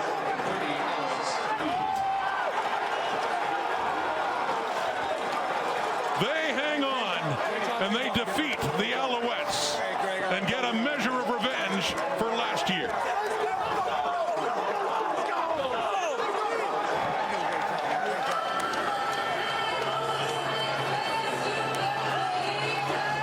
Football-wise, turnovers are the story of this game. Emotionally, psychologically, the Toronto Argonauts' ability to hang in and do just enough, make the plays they needed to make down the stretch. Nick Arbuckle coming in the toughest of situations with the injury to Chad Kelly. He, along with the Toronto defense, getting them through, guiding them to this victory. Game took several turns, including when Chad Kelly got hurt, and Nick Arbuckle came on to see if he could help Toronto hang on to this victory, and he did. He's standing by with Matthew. Rod, this game took all kinds of turns, and Nick Arbuckle came in, and in a crucial moment, you found David Unger over the middle. That was the first player you went to. Tell me, in a moment like that, where you lose Chad Kelly, but you have to come in, how this team stayed together. Oh, man, Chad's our guy. Chad's our fucking leader. Sorry, the curse word. He's our leader, so as soon as he goes down, he talked all week about he has our back and we have his back. We had his back. We told him that when he was down that we got it for him. That's all we cared about. This isn't our goal. This team was just in our way. We're on our way to what we were trying to accomplish this whole season. Nick, you and I have spoken a lot over the last few years. Maybe COVID went ahead and took an opportunity away from you in Ottawa, but you might have an opportunity to lead a team now into the Grey Cup. What is this team going to have to do to prepare over the next 7 days to get to BC? We're going to have to do what we always do. We've always taken it one game at a time, just trying to go 1-0 every week. It doesn't take anything special. It just takes the same consistent, high-level professional effort day in and day out to prepare and get better. We've done that all season. That's why no moment was too big for anybody, and it won't be too big for us coming in a week. Thank you for this. Yes, sir. Thank you. Rod. Well, Matthew, just a stunned crowd here at Molson Stadium, and Alouettes players as well. The year they had at 12-5-1, and Ryan Dinwiddie and the Argos remember well the feeling a year ago when they went 16-2 and were upset by the Alouettes on their home field. A very different type of game, certainly score-wise. This one close the entire way. But like last year, turnovers had a big hand in ultimately deciding the winner. Well, they really did. So much of the talk coming into this football game was about the reversal of situations from last year. A year ago, it was the Argos were the team that were sort of home and cooled in first place, waiting for the East Division final. Montreal was the team gaining momentum down the stretch. This time, you had the opposite. Montreal clinches first early, kind of managing things, trying to keep people rested, healthy, but sharp down the stretch. The struggle that it is to maintain that balance. Meanwhile, Toronto, with Chad Kelly coming back the second half of the season, gaining momentum down the stretch. But it gets into the game, and that first place team didn't look that sharp, particularly in terms of taking care of the football. Turnovers. I mean, Montreal is going to be regretting the mistakes they made, the self-inflicted wounds in terms of turnovers for the entire offseason. Turnovers and turning points. One big one for the Argos. Final two plays of the first half when Chad Kelly found DeMonte Coxey, including that touchdown that really changed the nature of this game. He's standing by with Matthew. Well, DeMonte, Ryan Dinwiddie told me this week that you were about 60% healthy. He got more than 60% out of you. What's been the mentality of this team all week, knowing that explosive plays and in a moment, especially when you see what Nick Arbuckle did coming off the bench for Chad Kelly, this team always delivers? We work, you know what I'm saying? From the quarterbacks to specialists to special team defense, we all work hard, we get to practice, we take every snap serious. So, Nick knew what to do when he came in, the whole team knew what we do, we've been in these situations before, we practice these situations, so it's just good to see it come together, in real time. 16-2 last year. You lose to the Alouettes at home. You come back here. Is this revenge? Is there satisfaction? How has this team grown over the last year? We've grown a lot. You know what I'm saying? I wouldn't say it was revenge. I just feel like, God put us in situations that we don't understand, but, they always seem to unfold in the way he wanted us to, So we just took that with a grain of salt, and every day we chop wood and chop wood and chop wood, and just we believed that we was going to be back in this situation again, and God put it in front of us, and we made it happen. I'll see you in Vancouver. Thanks so much. Yes, sir. Rod. Thank you, Matthew. On such an emotional day for Dinwiddie and Arbuckle and all the Argos, losing Chad Kelly late in the third quarter, which looked like a serious right leg injury. He went off to hospital, and Nick Arbuckle comes in. Bottom line for them, though, off to the Grey Cup against Winnipeg or Saskatchewan. They faced the Bombers 2 years ago. They faced the Riders last in the Grey Cup back in 1997. So that outcome still to be decided. But what has been decided is who is representing the East and will be presented with that East Division trophy heading off to Grey Cup 111, the 2024 Toronto Argonauts. Now let's head down to the trophy presentation now, Matthew.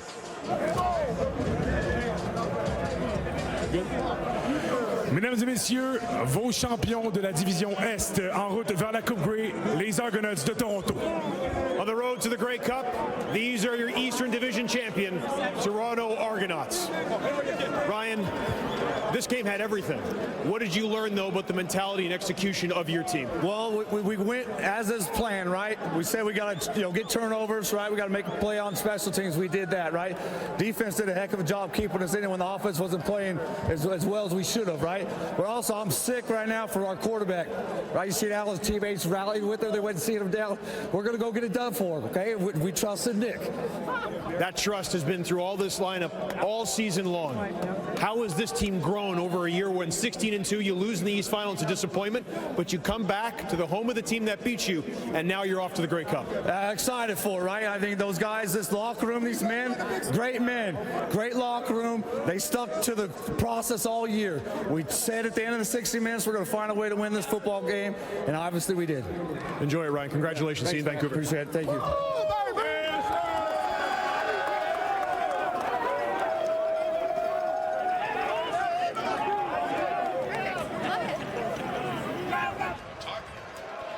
No one touches the trophy as they celebrate winning it, but the right to go off to the Grey Cup against either Winnipeg or Saskatchewan.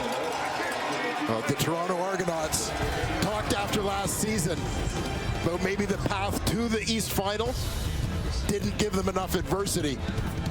They have certainly been battle tested here in 2024, including today, and now an opportunity to go to the big game.